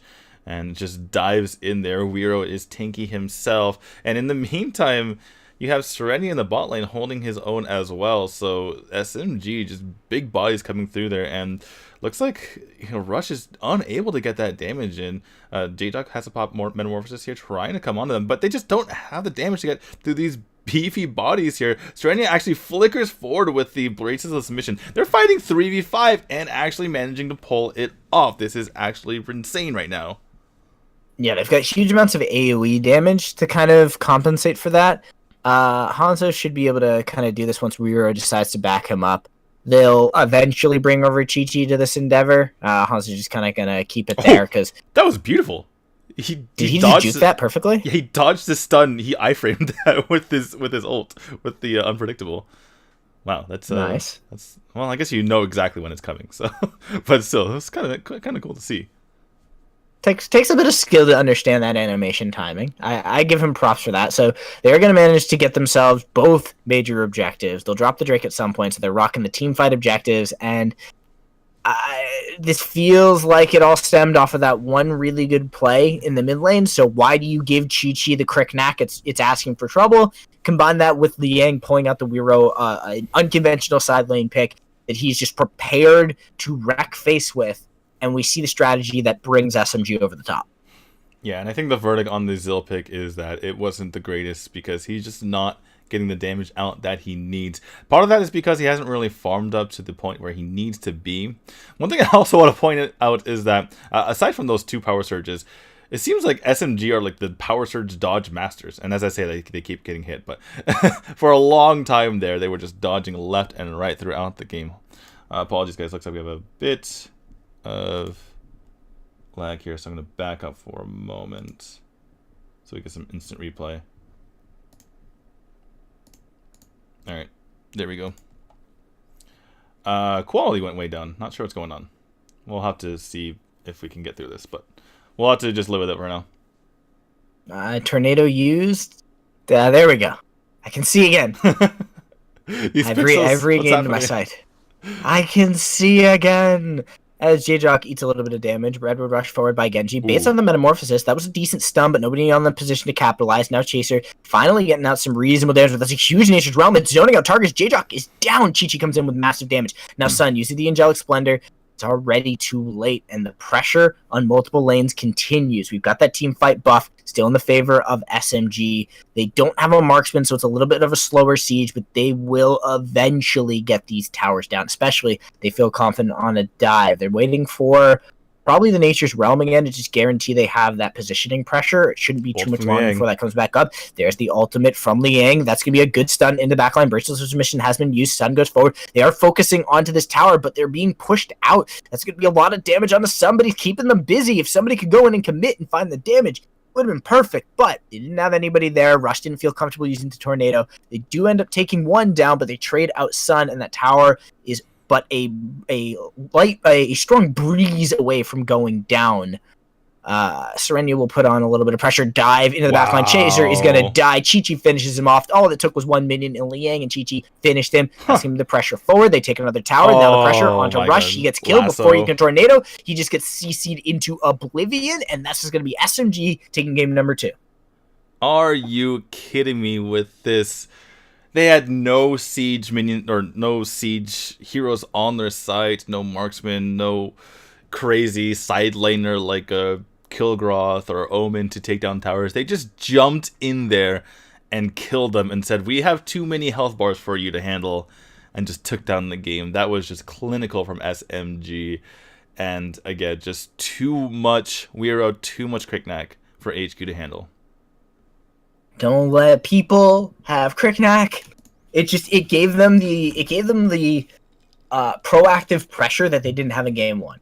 When you have a Violet, you're looking for better positioning, opportunities to chunk the target, and siege moments brought about by your side laner finding kills, or your mid laning finding kills, or your support finding picks.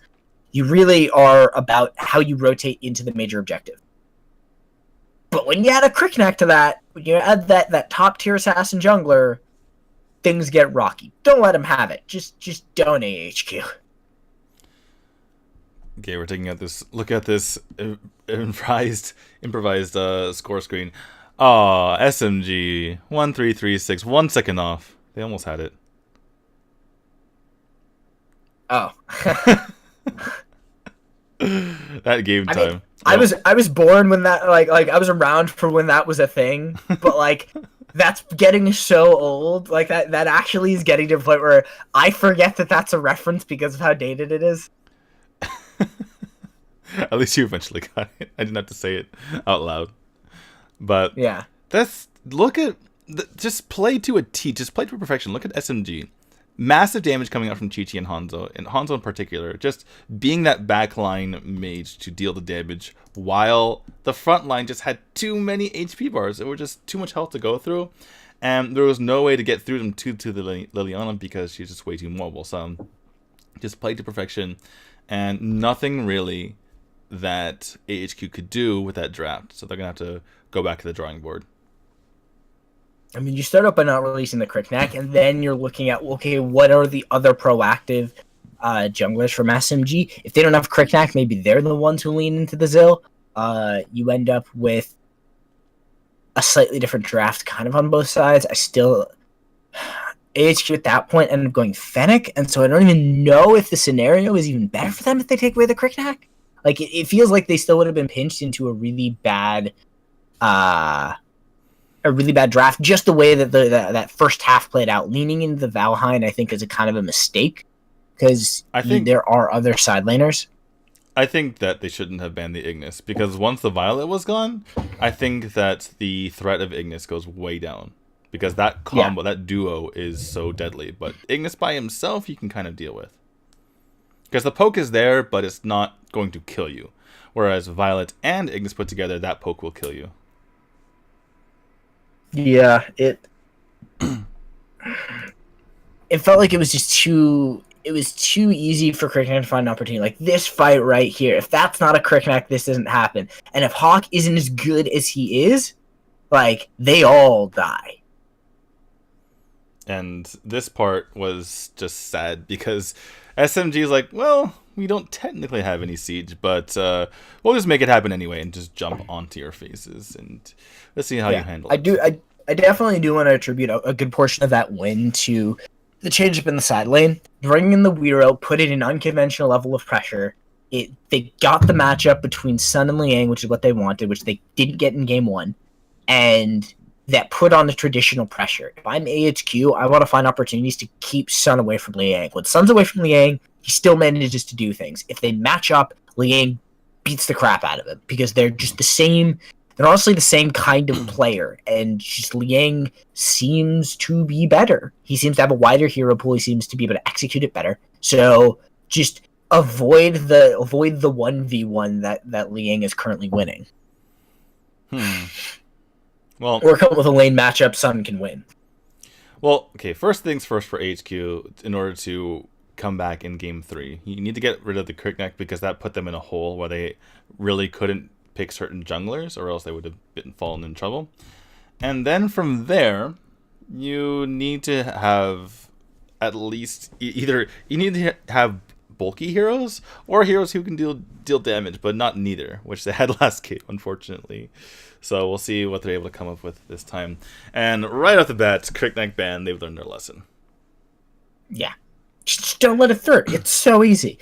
Ban Cricknack. Like, every other region out there, learn from this. Ban the... Like, I see Cricknack make it through, in the Valor series. Don't do it.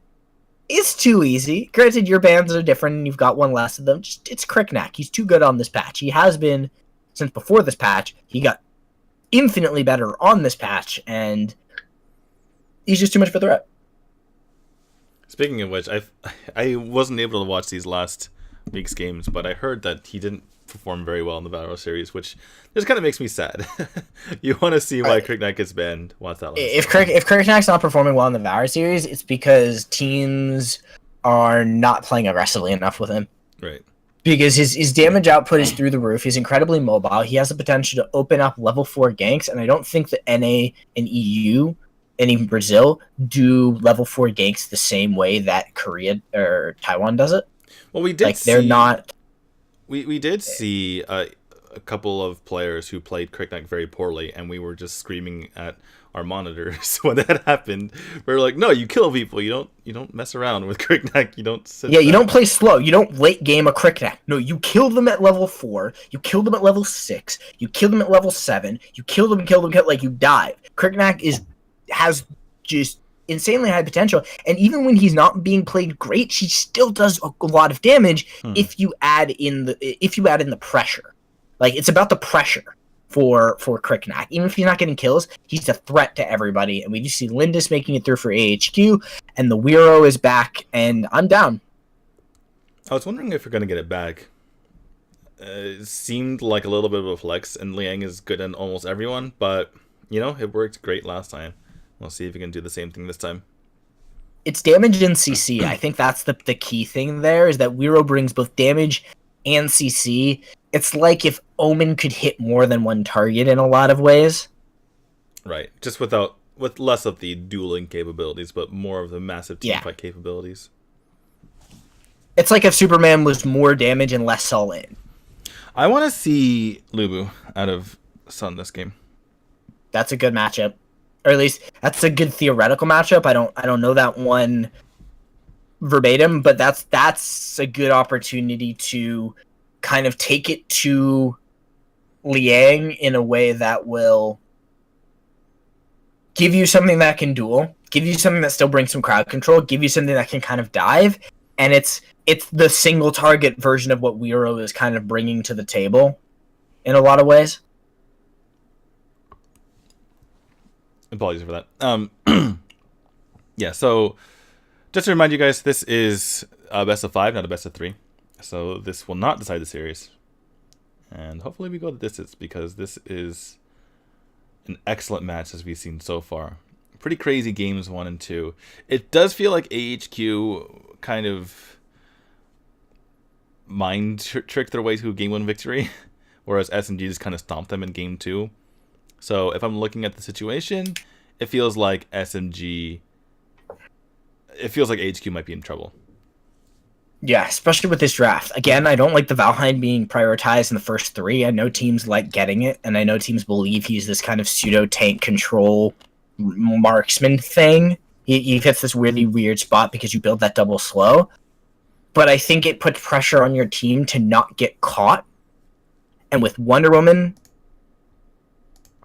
Liliana, and Weiro, that's a lot of squishies already to be able to do that. Now you're looking at what your support options are. Xenial's off the table. Kresh is off the table. Mina is off the table. You're running out of big tanky supports. So where are you going to find your tankiness? The only thing I can think of is in your additional side lane. But you've taken a bunch of side laners off the table too. So Superman is an option, but if he's your main tank, that's kind of scary. Xenial... Say what? Omen's not a great main tank. He's a secondary tank. Right. Who's their support? I don't know. Are they going to jungle Weiro? Oh. Or so, but that wouldn't... Oh, Omen for them. Huh. Who? One of these 3 is going to be playing support or this jungle. This is Wonder Woman. Jungle Wonder Woman. Jungle Wonder Woman. Yeah. Well, Serena's been playing the Wonder Woman so far. Whatever happens, Chi-Chi's going to be playing a hero that we've seen other players play that hero before. Because Liang is the Weiro guy. Serena's been the Wonder Woman guy. Roxy main tank isn't that great. And then, yeah, the only support option you have for J-Jock is something squishy.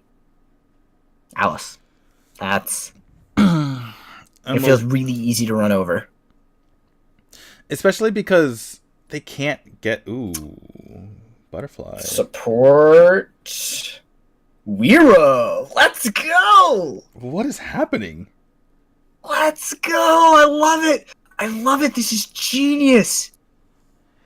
This is freaking genius! I'll explain why it's genius in a minute. I'm just... Oh, I want to hear it now. Making sure. What's the genius? Let me hear it. Okay, so let me just drop this butterfly into the draft. Okay, so we saw... I don't remember who it was. Do you remember who played butterfly last week? J-Team. J-Team. Okay, so the way they played butterfly, it was all about setups, right? It was, let's get enough damage to find butterfly a reset. This strategy is, let's get a long enough team fight to find butterfly a reset. Because look at the other side. There is no great main tank, and they are all squishy as all get out.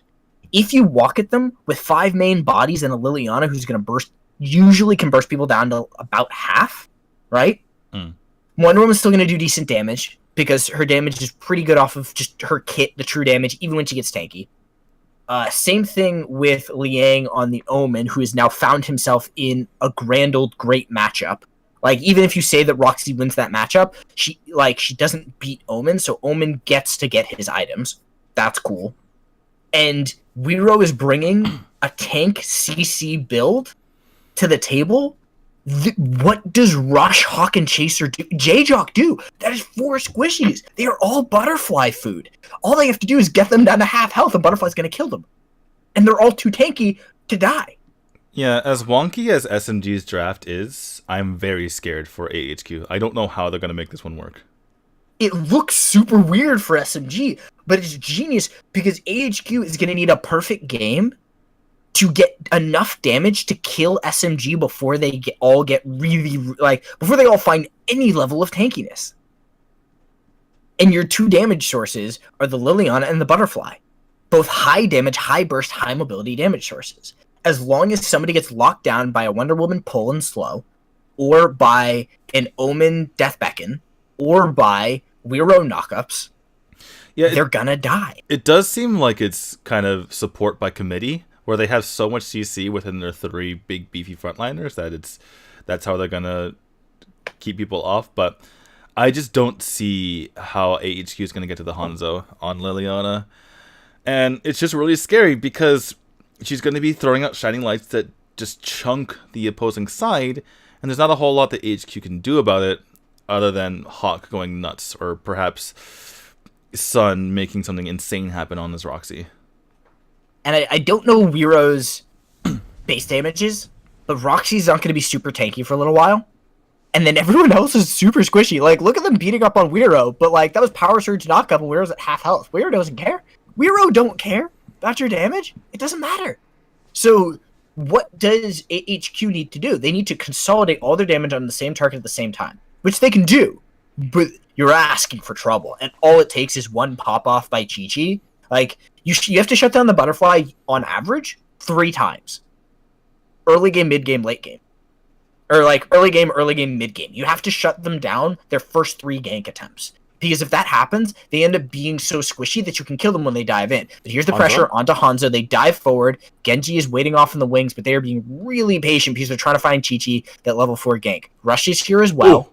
And that's going to be a really good power surge. That lets them know that people are there. But that's the stun onto Hawk. There's going to be a little bit of pressure out, but that's a good flicker out. And Genji will eat the brunt of the damage.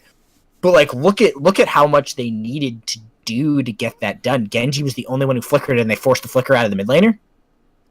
Well, Genji's trying to push forward here. It does seem like AHQ strategy is to just out damage them in the early game when SMG doesn't really have their tankiness quite there yet, and it's working decently well so far. Looks like J-Jock is on another quest to take on the Abyssal Dragon all by his lonesome here. Oh, that was okay. Interesting. Is this gonna reset? This might reset. Oh no! Nope, they got it. They have enough damage. They have a lot of damage, especially coming out from Lindis. So, as much as we are afraid for AHQ, they're making it work for the moment and just trying to abuse this early game where they have more damage. I mean, they're going to have more damage throughout the game, but at this point of the game, their damage will connect and it'll be significant. Whereas later on, you'll see it'll just feel like Omen and Wonder Woman and Weiro will feel like they're immortal. Yeah, a pretty big portion of this. Ooh, good steal by Sun. Sun is kind of the saving grace for AHQ. Maybe he makes some insane plays, but a lot of the early playmaking potential is kind of off the Weiro and where he finds a chance to get in there. He does need to get tanky. He has now built defensive boots. Getting Gilded Greaves is pretty important for him, but we do see some pressure into the bottom lane using that double marksman. There's a Bracelets of Submission committed, but Serenity will have that back fairly quickly. It's a reasonably short cooldown skill. And now we're looking for where SMG is going to find their big team fight.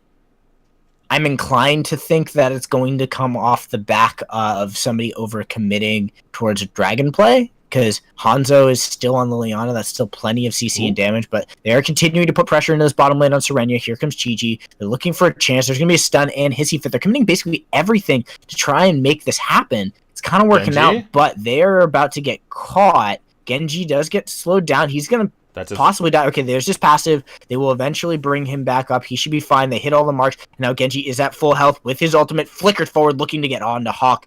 That's kind of the opening that you look for if you pop his passive, but if his passive comes back up and they play this slow, I mean, eventually Genji's going to get tanky. Apologies, guys, for the quality at the moment. Not a whole lot I can do. It's already kind of delayed at least a minute, so just kind of intermittently going high and low quality, but we'll have to live with it for now. Hopefully nothing crazy happens when it's low quality. Can't read their names, what's happening? But in any case, AHQ, they still have a tiny lead. They were about 1,000 gold up before. Now it's only about 500 to 800. But looks like there's going to be a few members gathering around the second Abyssal Dragon for the moment. J-Jock on his third or fourth quest to kill this Abyssal Dragon here.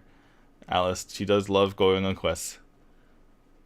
Yeah, I mean, I'm okay with the way J-Jock is playing this. He hasn't been caught doing it, and it constantly stops SMG from being able to easily take it. So far, we've seen Weiro starting to pressure forward. He's getting a little bit tankier, and the reason I'm talking about this Weiro so much is because he's going to be really key for how they find a lot of their opening plays, but we do see a lot of damage coming through. They get stunned up. They should be able to secure this, and that's going to be an objective going over the side of SMG. They do have a Bracelets of Submission back up again. This tower is eventually going to fall, so all the pressure that AHQ has put into the bottom lane, they do eventually find their macro opportunity, and Liang at half health. So this could be another tower going down. Hanzo's going to show up to help them clear out the lane. They should be able to do that fairly quickly.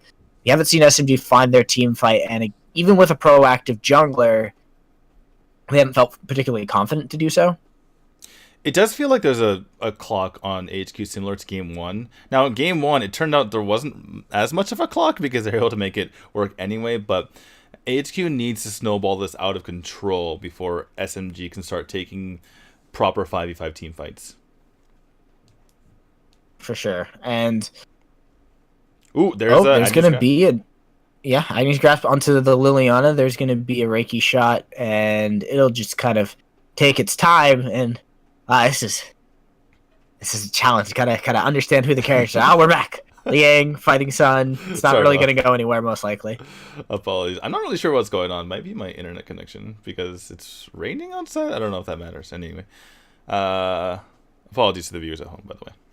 But the water's washed away all the internets. Yeah, I don't know. That's how it's happened. In any case, SMG is getting extremely aggressive all of a sudden here. Genji's trying to walk up here into J-Jock, but J-Jock is she has friendship, so she's fine. Gonna pop the not the Hissy Fit, but the Sunshine, and Genji's taking a lot of damage from Hawk and not really applying any back here. That's going to have to be Hondo's job. Looks like there is a Death Embrace on the Sun here. He's surviving through it at the moment, but more members are coming through. He's actually taking on 4 members by himself. They can't kill him. They don't have the damage quite yet at the moment. And Sun is not who you got to be fighting, though. Like, yeah. you've got a butterfly. Go kill Chaser. There's 4 squishies there. Let's not chase Sun, please. Sun's letting anybody but Sun. All right. Well, Serenia's getting a little bit of damage put onto her as AHQ continue to put on the pressure, trying to get these towers down as quickly as possible. And that pressure allows for Rush to sneak in and take the middle tower, and that's very good for their rotation. So AHQ's making this work. Every time I'm scared for them, they say like, "Watch this, we'll make it happen." And SMG's playing scared again, and I don't get it. They could just jump anything. literally anything and probably get away with it, and they haven't been willing to. Yeah, it feels like they just need to group up for a team fight and just jump on one target and take it down as quickly as possible. AHQ has some relatively mobile members, but it's nothing that they can't be jumped on, particularly with the tools that SMG has on their side here. But Rush is just continuing his cycle. Just jungle, jungle, jungle, take down towers. Jungle, jungle, jungle, take down towers. And there hasn't been a single death this game, yet AHQ is up 3,000 gold. Yeah, it's just been this kind of poke and run away. And yes, this is an incredibly difficult strategy for HQ to do. They're avoiding the major team fight. Like, if they were taking fights, they'd be losing them. But, I mean, it's SMG. How long can you do that?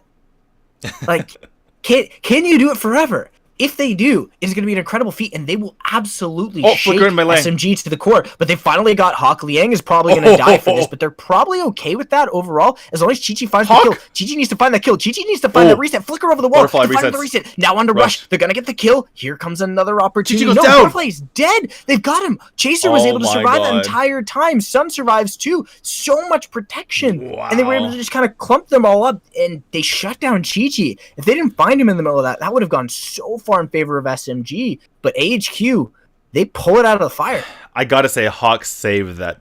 The amount of time he stayed alive, that could have been a disaster if he went down earlier and the Butterfly resets were there earlier so she could take up members. It took so long that by the time Butterfly got her reset, she's only able to get one kill, and then she fell herself. Not only that, but Hawk helped take out Liang himself. So they already started out the fight 5v4. Yes, Hawk was locked in place, but I'm sure they take that battle anytime.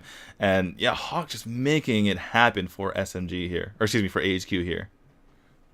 Yeah, if Chi-Chi, that's that. So they shut him down once. Got to do it two more times, and they win the game.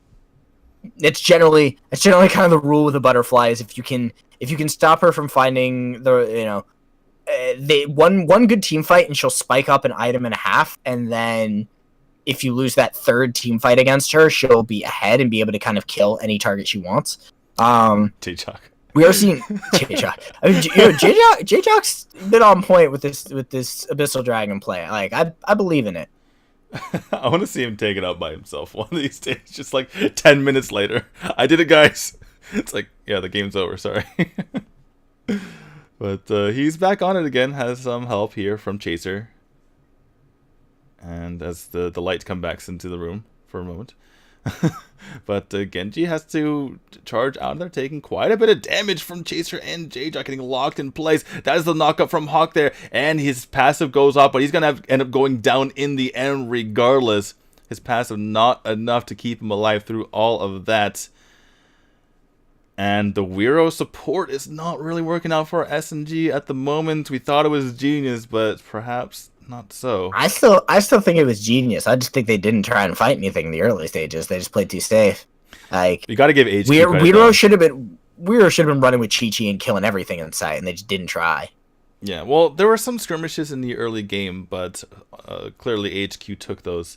So you got to give AHQ credit. Their micro has been on point. They've been taking these skirmishes, and their macro has been great as well. They've been out farming the side of SMG and taking these towers with impunity. Yeah, it's been really difficult for SMG to significantly defend anything. I would say that they haven't really tried. And there's a Bracelets of Submission that comes up from Serenity and doesn't really do a whole lot except for help them clear the wave. Honestly, they kind of got to fight past the wave. Oh, is going to get pulled. Huge Agnes Grasp. That's going to bring them in and give them pressure here on the tower. So looks like we may even be trading back another game as SMG. Again, I don't think they played their composition. I think they played too safe with an aggressive composition. You literally just won with a Cricknack. Why not play it like it's a Cricknack? Instead, the only times we've actually seen Chi-Chi really try and make a play, second time didn't work out. First time they tried to kill the only tank on the side of AHQ. Like, what's the target prioritization there, guys? Well, you saw Liang try to make it happen for his team, right? He flickered in, tried to get Hawk there, that one fight, but ended up turning into a disaster because of the excellent play there from Hawk. And since then, it's been all AHQ. Oh, he got rushed this time. That's a huge amount of damage. If they can going just down, take though. him down, Serenia survives. That's a big pushback from Genji. Genji's but dead. Nobody goes in for the damage. Yeah, just look at the gold score. It's a full 10,000 lead here for AHQ. I was not holding on. Gigi, you're a butterfly. Why are you SMG. holding that all? Dive. Go in for the play. Make something happen. Yeah, that was basically their last chance. And here comes Sun, just in their faces, trying to get that Agnes grasp off. Liang's not going to have a whole lot to happen. He's getting stun locked into oblivion. Chi-Chi's going to go down as well. Unable to take out Rush in time. And there goes the core. What a game from AHQ. We counted them out. I certainly counted them out after that draft. And they make it work. I still think that SMG should have won that, but AHQ, they capitalized on the hesitation that SMG gave them. SMG was afraid to go in with what looked like a hard dive comp, and I'm not sure what prompted them to be as safe as they were. I think the early skirmishes kind of threw them off. And again, you have to look at the situation because they have a lot of melee heroes and the other side had a lot of ranged heroes, and it was very hard to engage onto them without taking a lot of damage. Now, you could say that they needed better coordination then, because if they all jump, even if one person dies, they're going to be able to get on top of them eventually. But again, I don't want to put this on SMG. Yeah, they played a little bit too passively, but AHQ played that about as well as you possibly could have. Yeah, AHQ never put a toe out of line, so SMG had to make an aggressive dive, and SMG refused to, but again, the reason that strategy looked genius Look was at because SMG's the whole... damage. 46,000 from Hanzo and nothing from anyone else. They didn't do any damage. Their because support had the most damage. Oh my goodness. Ugh, feels bad. The thing that made that strategy genius in my eyes was the idea that they don't have enough bullets for all of us. Right. They literally did not. If you all dove one person towards the beginning of the game, there literally isn't enough damage and crowd control to kill all of you. And all it takes is one reset for the butterfly to pop off. Right. All it takes is one. And the one time they did it, they were already down 3,500 gold. One time in mid lane where they decided it was actually worth diving and making the play, they're already down 3,500 gold. So why... If you're gonna pick a strategy where like someone's gonna die on your team, but you're gonna kill all of the rest of them, like nobody wanted to be the sacrificial lamb, it doesn't like you kind of have to accept that that's gonna happen. You almost kind of want to put Liang on the butterfly in that situation because he was the only one willing to step up and try to make a play, and by that time it was already too late.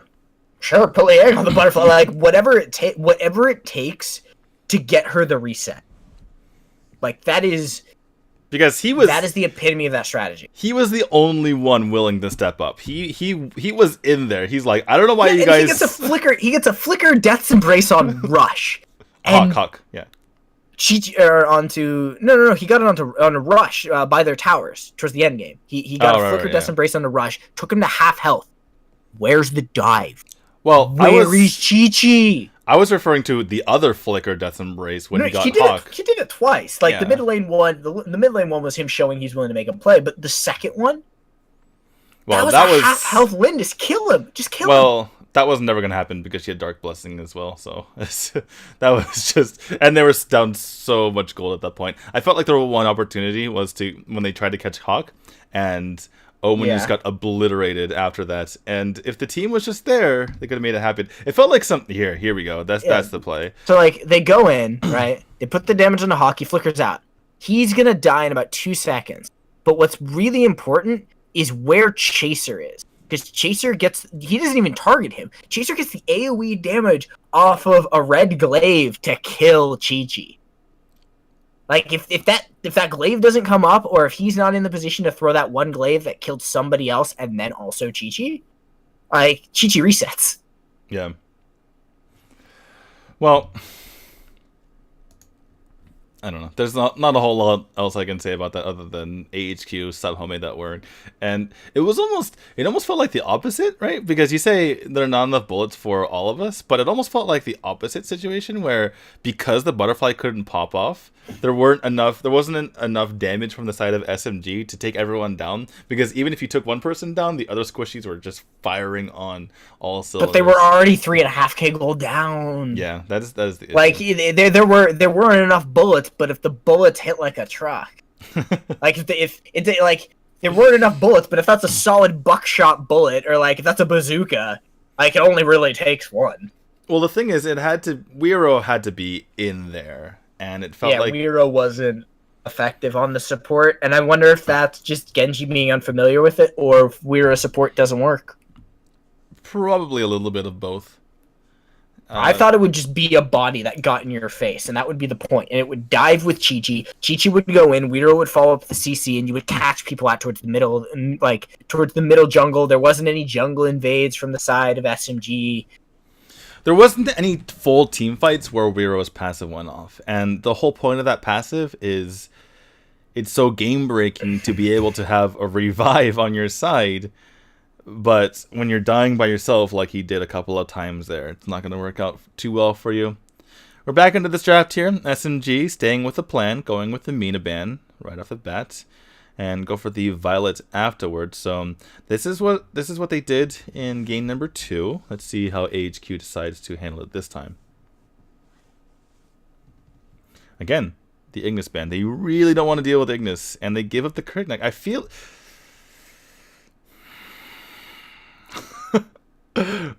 With no Violet there, I don't feel like Ignis is that much of a threat. Meanwhile, Crickneck is a pretty big threat. In fact, even more so than the Richter, in my opinion. I feel like I would ban the Crickneck before either the Ignis or the Richter. Yeah. You're like, yeah. I have nothing more to say. you're just like, yeah, yes. You let Crickneck through. Like AHQ, did you not learn from the beatdown you got? Like. That wasn't that long ago. I really want them to pick Liliana instead of Rez. Because it feels like SMG is going to employ the same strategy. A lot of beefy frontliners and Liliana's going to get 40% damage again. And they're giving it up. Going for the Valheim instead. I do like not picking up the Raz. They can pick up the Raz next. Obviously, you and I don't really value the Valheim that highly, but if they...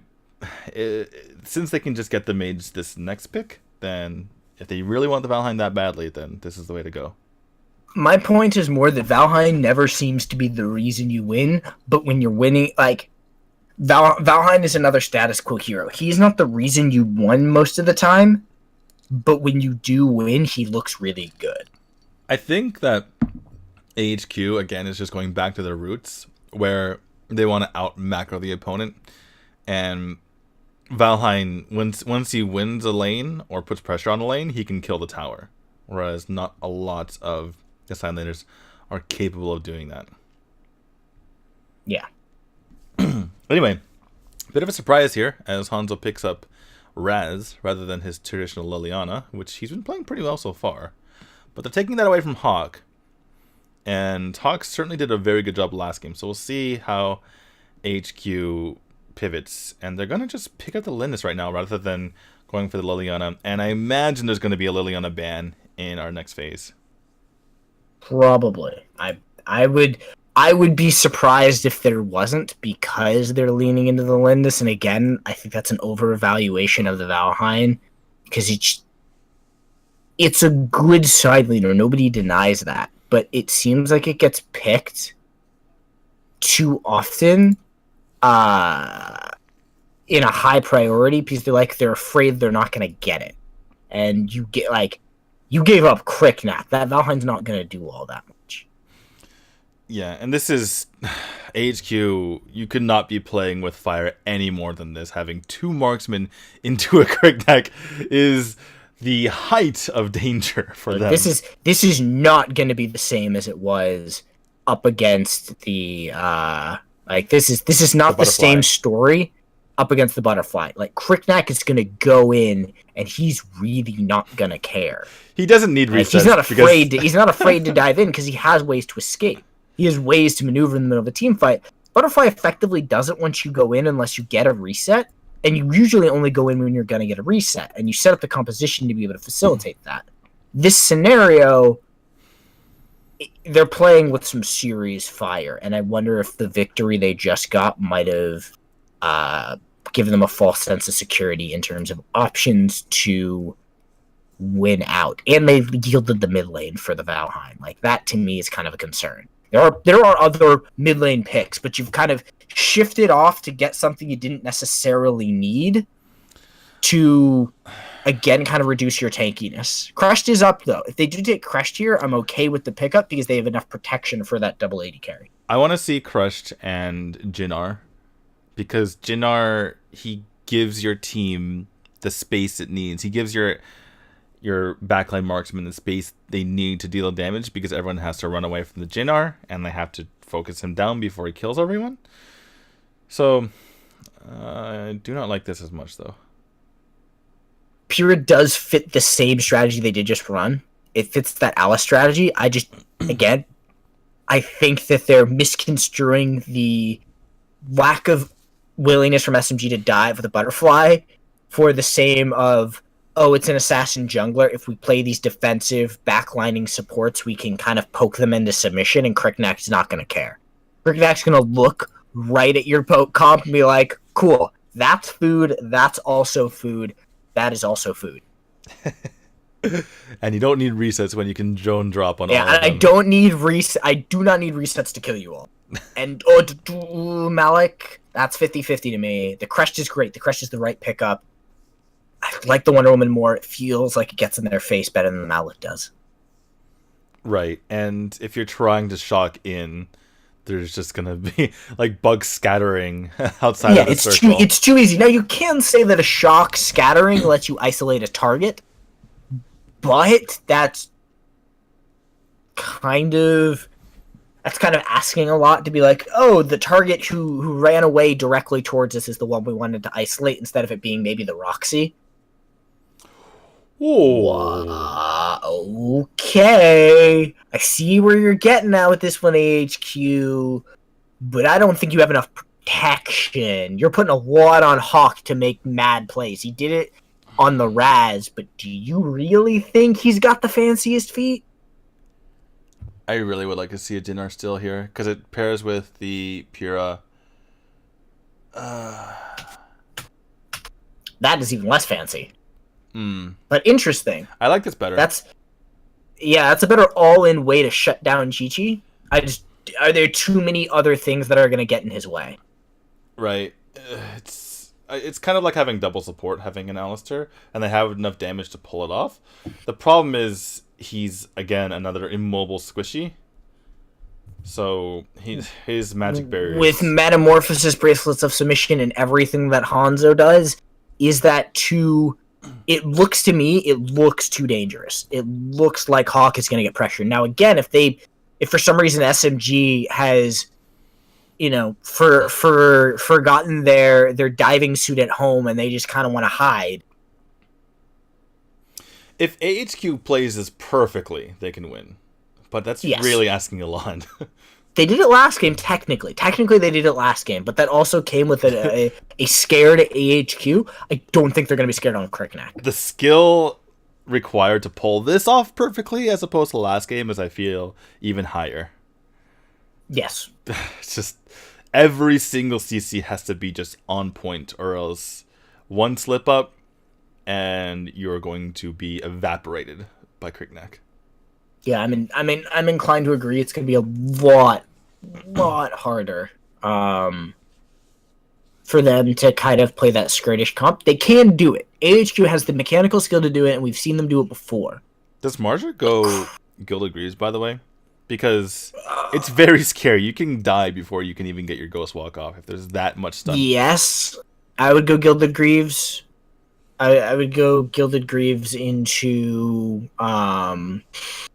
still into Barrett's, but I would bring out the really early Tome of the Reaper. Second major item, Tome of the Reaper, to balance out what J-Jock is doing, shut down Sun's healing, which was a problem last game, and to give you, again, a little bit more health in the bank.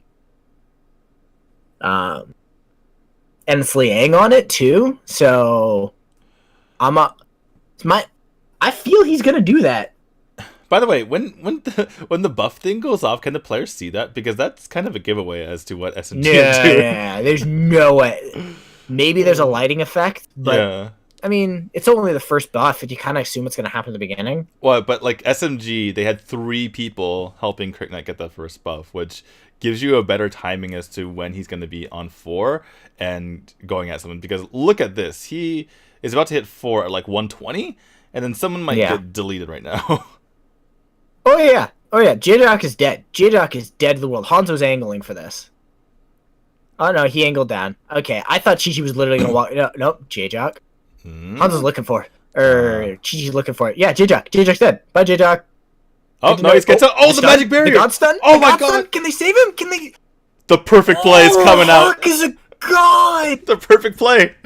The immaculate... That shouldn't have happened. Lasso? Serenia? That shouldn't have happened.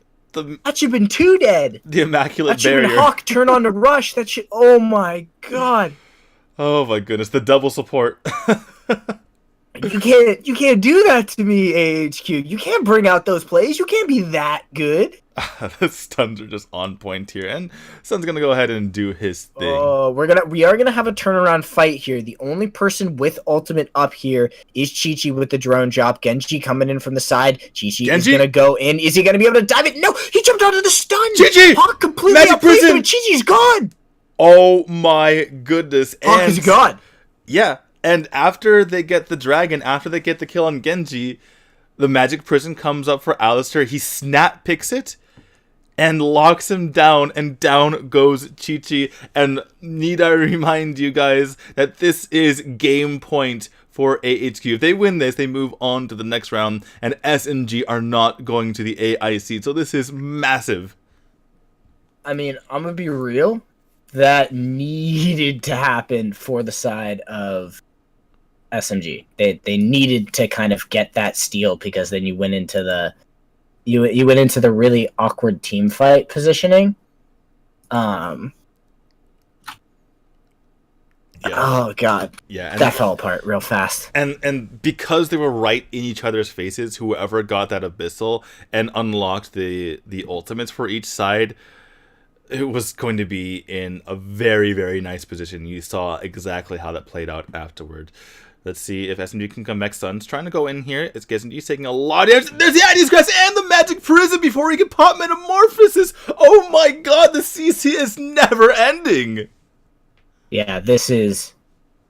Oh man, this is falling apart real fast. Oh my goodness. Can't even pop the Metamorphosis. And oh my goodness, Liang has gone for the flashy boots. So the CC is going to be hurting him pretty hard as well. And by the way, I believe that the Crush had Gilded Greaves. Oh, that's right. Neither Magic Prison nor Agnes Grasp can be lessened by Gilded Greaves. Oh my goodness, the lockdown is just ridiculous. Yeah, this is honestly kind of getting away from SMG really, really fast. Like, at a terrifying rate, they are running into a pretty significant problem of they don't necessarily have...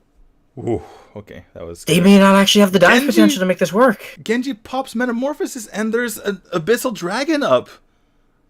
That's another free Abyssal Dragon. Chaser's going to go ahead and take this. They're switching spots. Does SMG really try to contest this? I honestly don't think you do. Genji, I think you need to play very safe.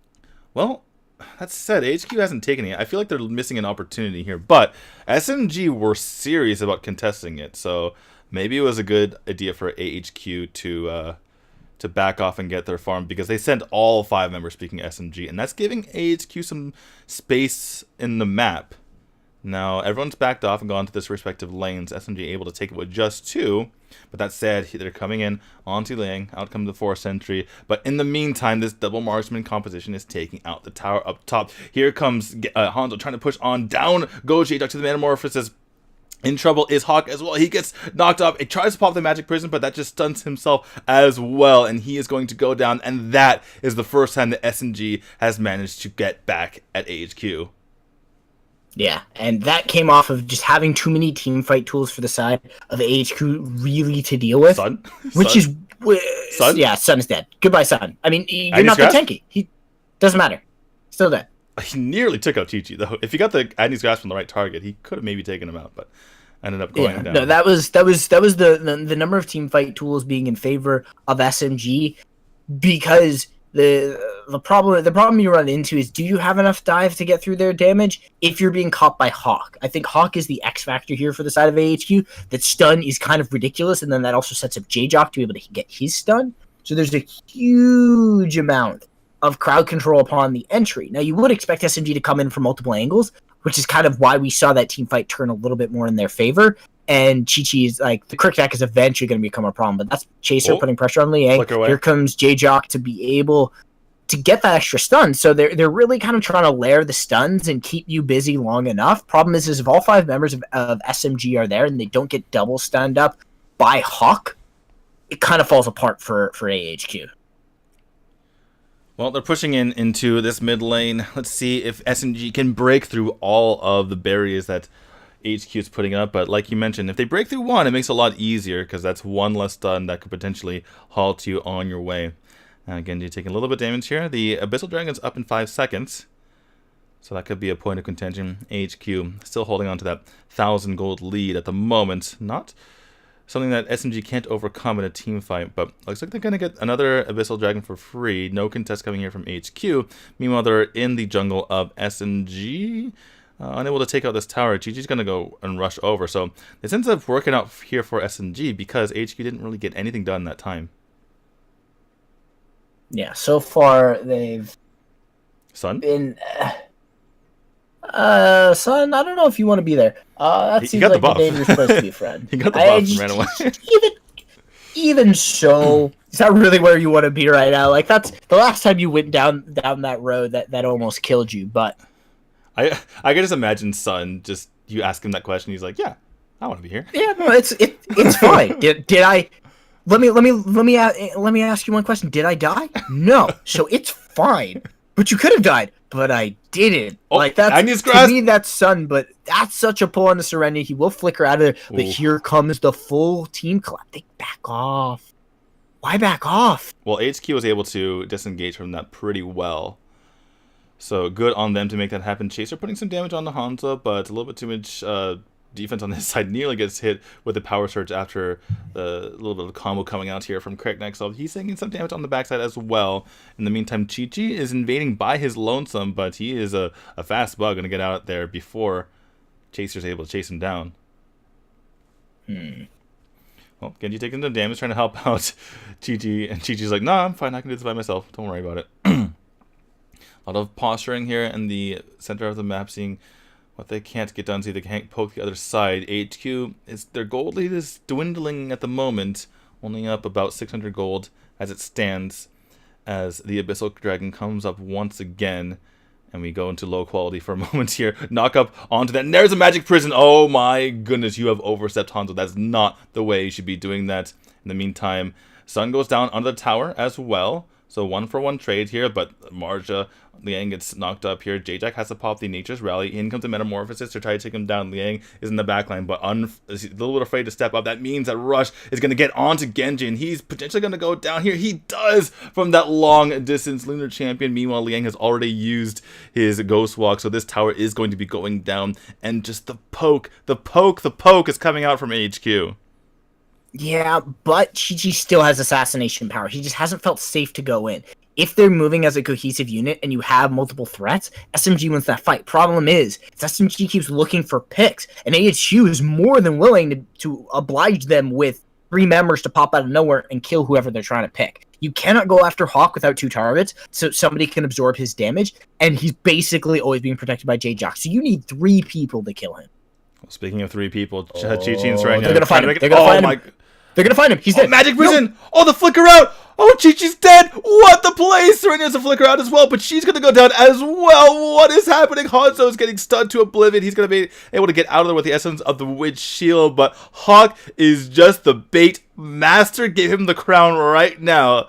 Because Chi-Chi, you can't lay a finger on him without going down here, and this center tower is going to go down as well. Liang getting a Hanzo stun. was there. Hanzo needed to dive. I said you need 3 people, guys, not 2. You almost had him, too. You almost had him. All it would have needed was 1 power surge, and he's finished. And you had Hanzo in the mid lane, but they thought they could do it with only 2 people. Now we're going to see a major objective going over to AHQ, and they are looking to put the nail in the coffin against SMG, even yielding over the Cricknack. Now, again, I still think you don't yield the Cricknack because it's a poor decision. It puts too much risk on. But so far, AHQ have been very, very confident in their ability to do things. Sun should probably die here. They should be able to commit the damage. They are going to go in. They need a little bit more. They get 1. Now, question is what else can you get? Because Chaser is feeling hungry. Ooh. Chaser eats another power surge. You've got Serenia looking at an angle. He's got the bracelets of submission. Here he goes. That's gonna be the kill on a J-Jock. They have him for sure. Now, what else can they get? That is the team fight you've been looking for, SMG.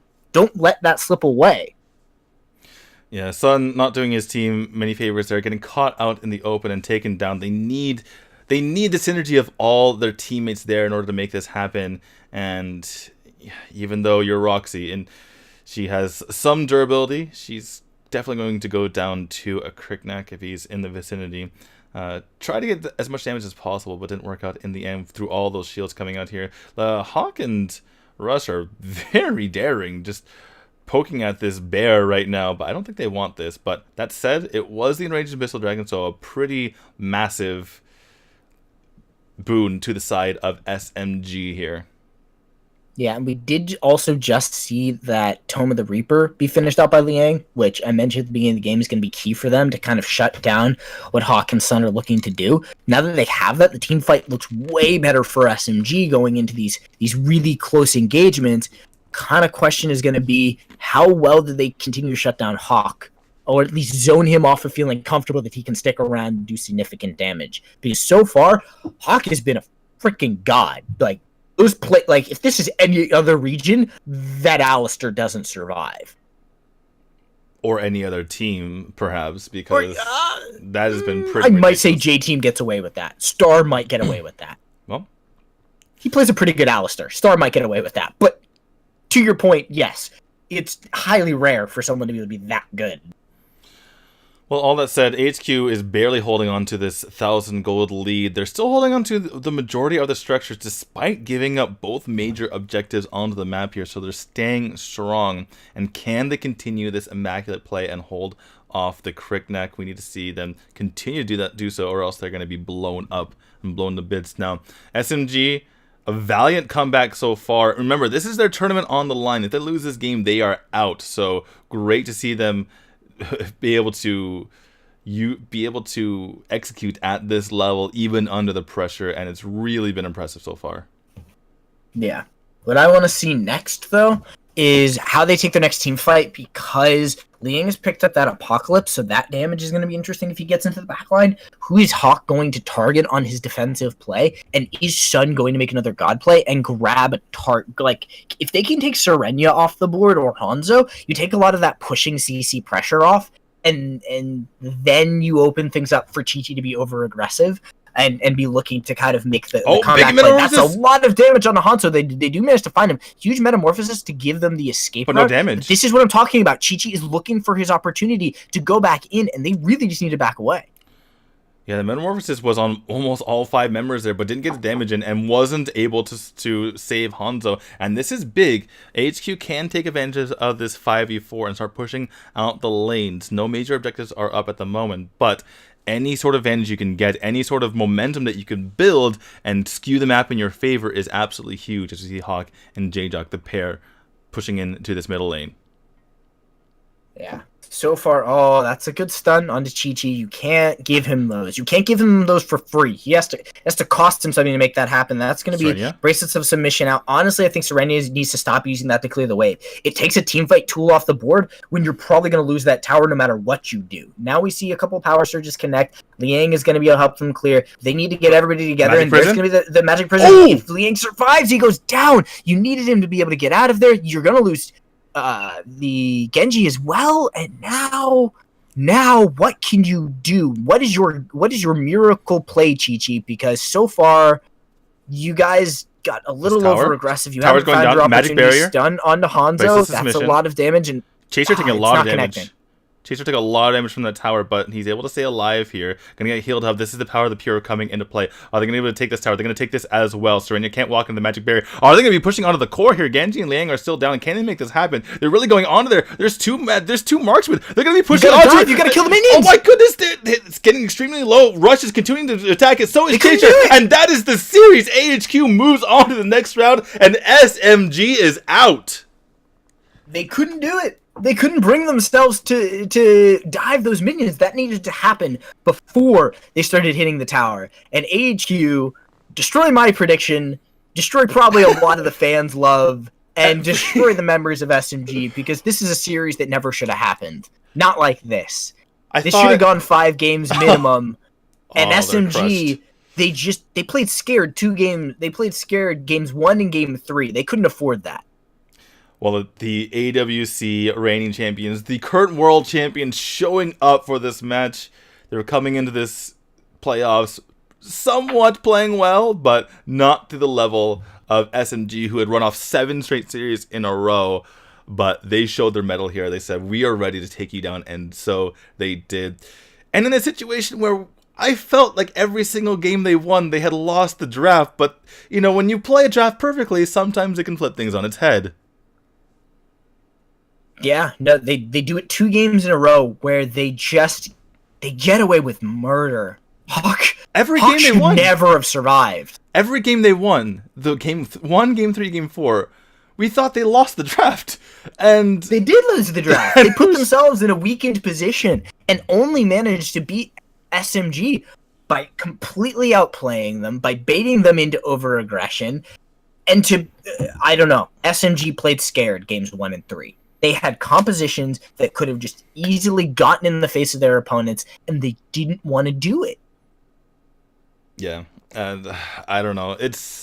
I feel like SMG played pretty decently. They played solid, and I think they would have beaten a lot of teams. I think they could have beaten perhaps Flash Wolves or J-Team with the level of play they showed today and the level of drafting that they showed as well, busting out the Weiro in crazy spots when we weren't expecting it, but AHQ was just absolutely dominant. That play was just so immaculate. The first game, just the slow burn, taking them down with the Batman. That last game that we just saw, the Alistar pick coming in absolutely massive. We were thinking about what they should pick. They were thinking about the L'Oreal. I was thinking the Jinnar. And in the end, the Alistar came out. We thought, well, if they play it perfectly, then this is the right pick. And play it perfectly, they did. And cruised to that victory, and we cannot say enough that this is the correct pick for the key player. Hawk was just disgusting on that, providing so much space, zoning people out, and giving the rest of his team what the zone they needed in order to take down the towers and heroes. Oh yeah, this is Hawk all the way, because if he doesn't get away with the things he gets away with, that's 3-4 kills in the pocket of the Cricknack. The Cricknack, like, oh my god, level 4, perfect setup, should have killed the Pyrrha. Hawk is there. Dive in the mid lane at about 7 minutes. Hawk is there. Fight at the dragon at 5 minutes. Hawk is there. If he doesn't make those plays, things go way out of control. And even, like, he had to make all of them. If at any single point in that situation he had failed to make the play he made, the game turns on its head, because Cricknack gets 1 or 2 kills, they spiral it out of control, they start to put on massive map pressure, and I don't see AHQ recover it. What I loved about that last game too, by the way, is both teams were so great at taking advantage of a kill. When the entire complexion of the game just flipped anytime either side got a kill because they were so aggressive in pouncing on the opportunity, taking towers, taking objectives, and it felt like just the game was different once either side was able to pick someone off, and that's what made it so important and so just mind-blowing the way they were able to set up some of those kills when you had Magic Prison into Agni's grasp and that target was just out of there, just deleted completely off of the map. Yeah, no, it was very well executed by the members of AHQ, and it demands respect. That series tells you that they have really internalized the problems they were having towards the middle of the season. Well, if they're able to have that kind of execution going forward, then it's going to be scary for both Flash Wolves and potentially J-Team. Interesting with their match potentially against Flash Wolves coming up tomorrow, because Flash Wolves is a team that prides itself on great team execution. But if AHQ can just avoid fighting altogether, then I feel like they have that in the bag. Yeah, they just proved that they can do it in strategies. I don't know if Flash Wolves will let them the same way SMG did. This did not look like the SMG we have seen for the last 7 series. SMG has been dominant. They have been willing to fight. They have been aggressive at every front. And today they looked subdued. Was really cool to see the Weiro popped out, though. Was really cool to see some of the interesting strategies, the butterfly among them. But they do go down. That means that they're run to the AIC is over, and I am not 100% sure about this, but I believe that means that both J-Team and Flash Wolves are going to the AIC, because I don't think that AHQ can get the qualification from Taiwan. They're probably going anyway because they're the best team in Korea, but I believe that J-Team and Flash Wolves are guaranteed going to the AIC now. Yeah, I believe that that's the case, but we'll have to wait to see, and that kind of takes a little bit away from the playoffs in a lot of senses, which kind of sucks. But either way, we're still going to see really, really good play out of these teams going through the rest of the playoffs, and it's really just kind of an appetizer of what you can expect going into the AIC. By the way, is their coach bilingual or what's going on? Because he's taking questions. I'm going to assume so. He's taking questions in Chinese, I'm assuming. So, in any case, we don't have a whole lot after this. We are done for today. I'm not sure what the official stream is going to do after this, but if you're interested, go look at that link in the top right of your screen. But we are done for today. Tune in tomorrow at 3 p.m. Taiwan time.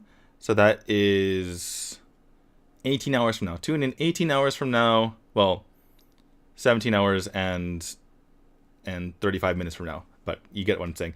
But yeah, that's going to be tomorrow. You're going to be seeing Flash Wolves versus AHQ, and it's going to be hopefully a very exciting series. So thank you guys for watching. We'll see you guys later.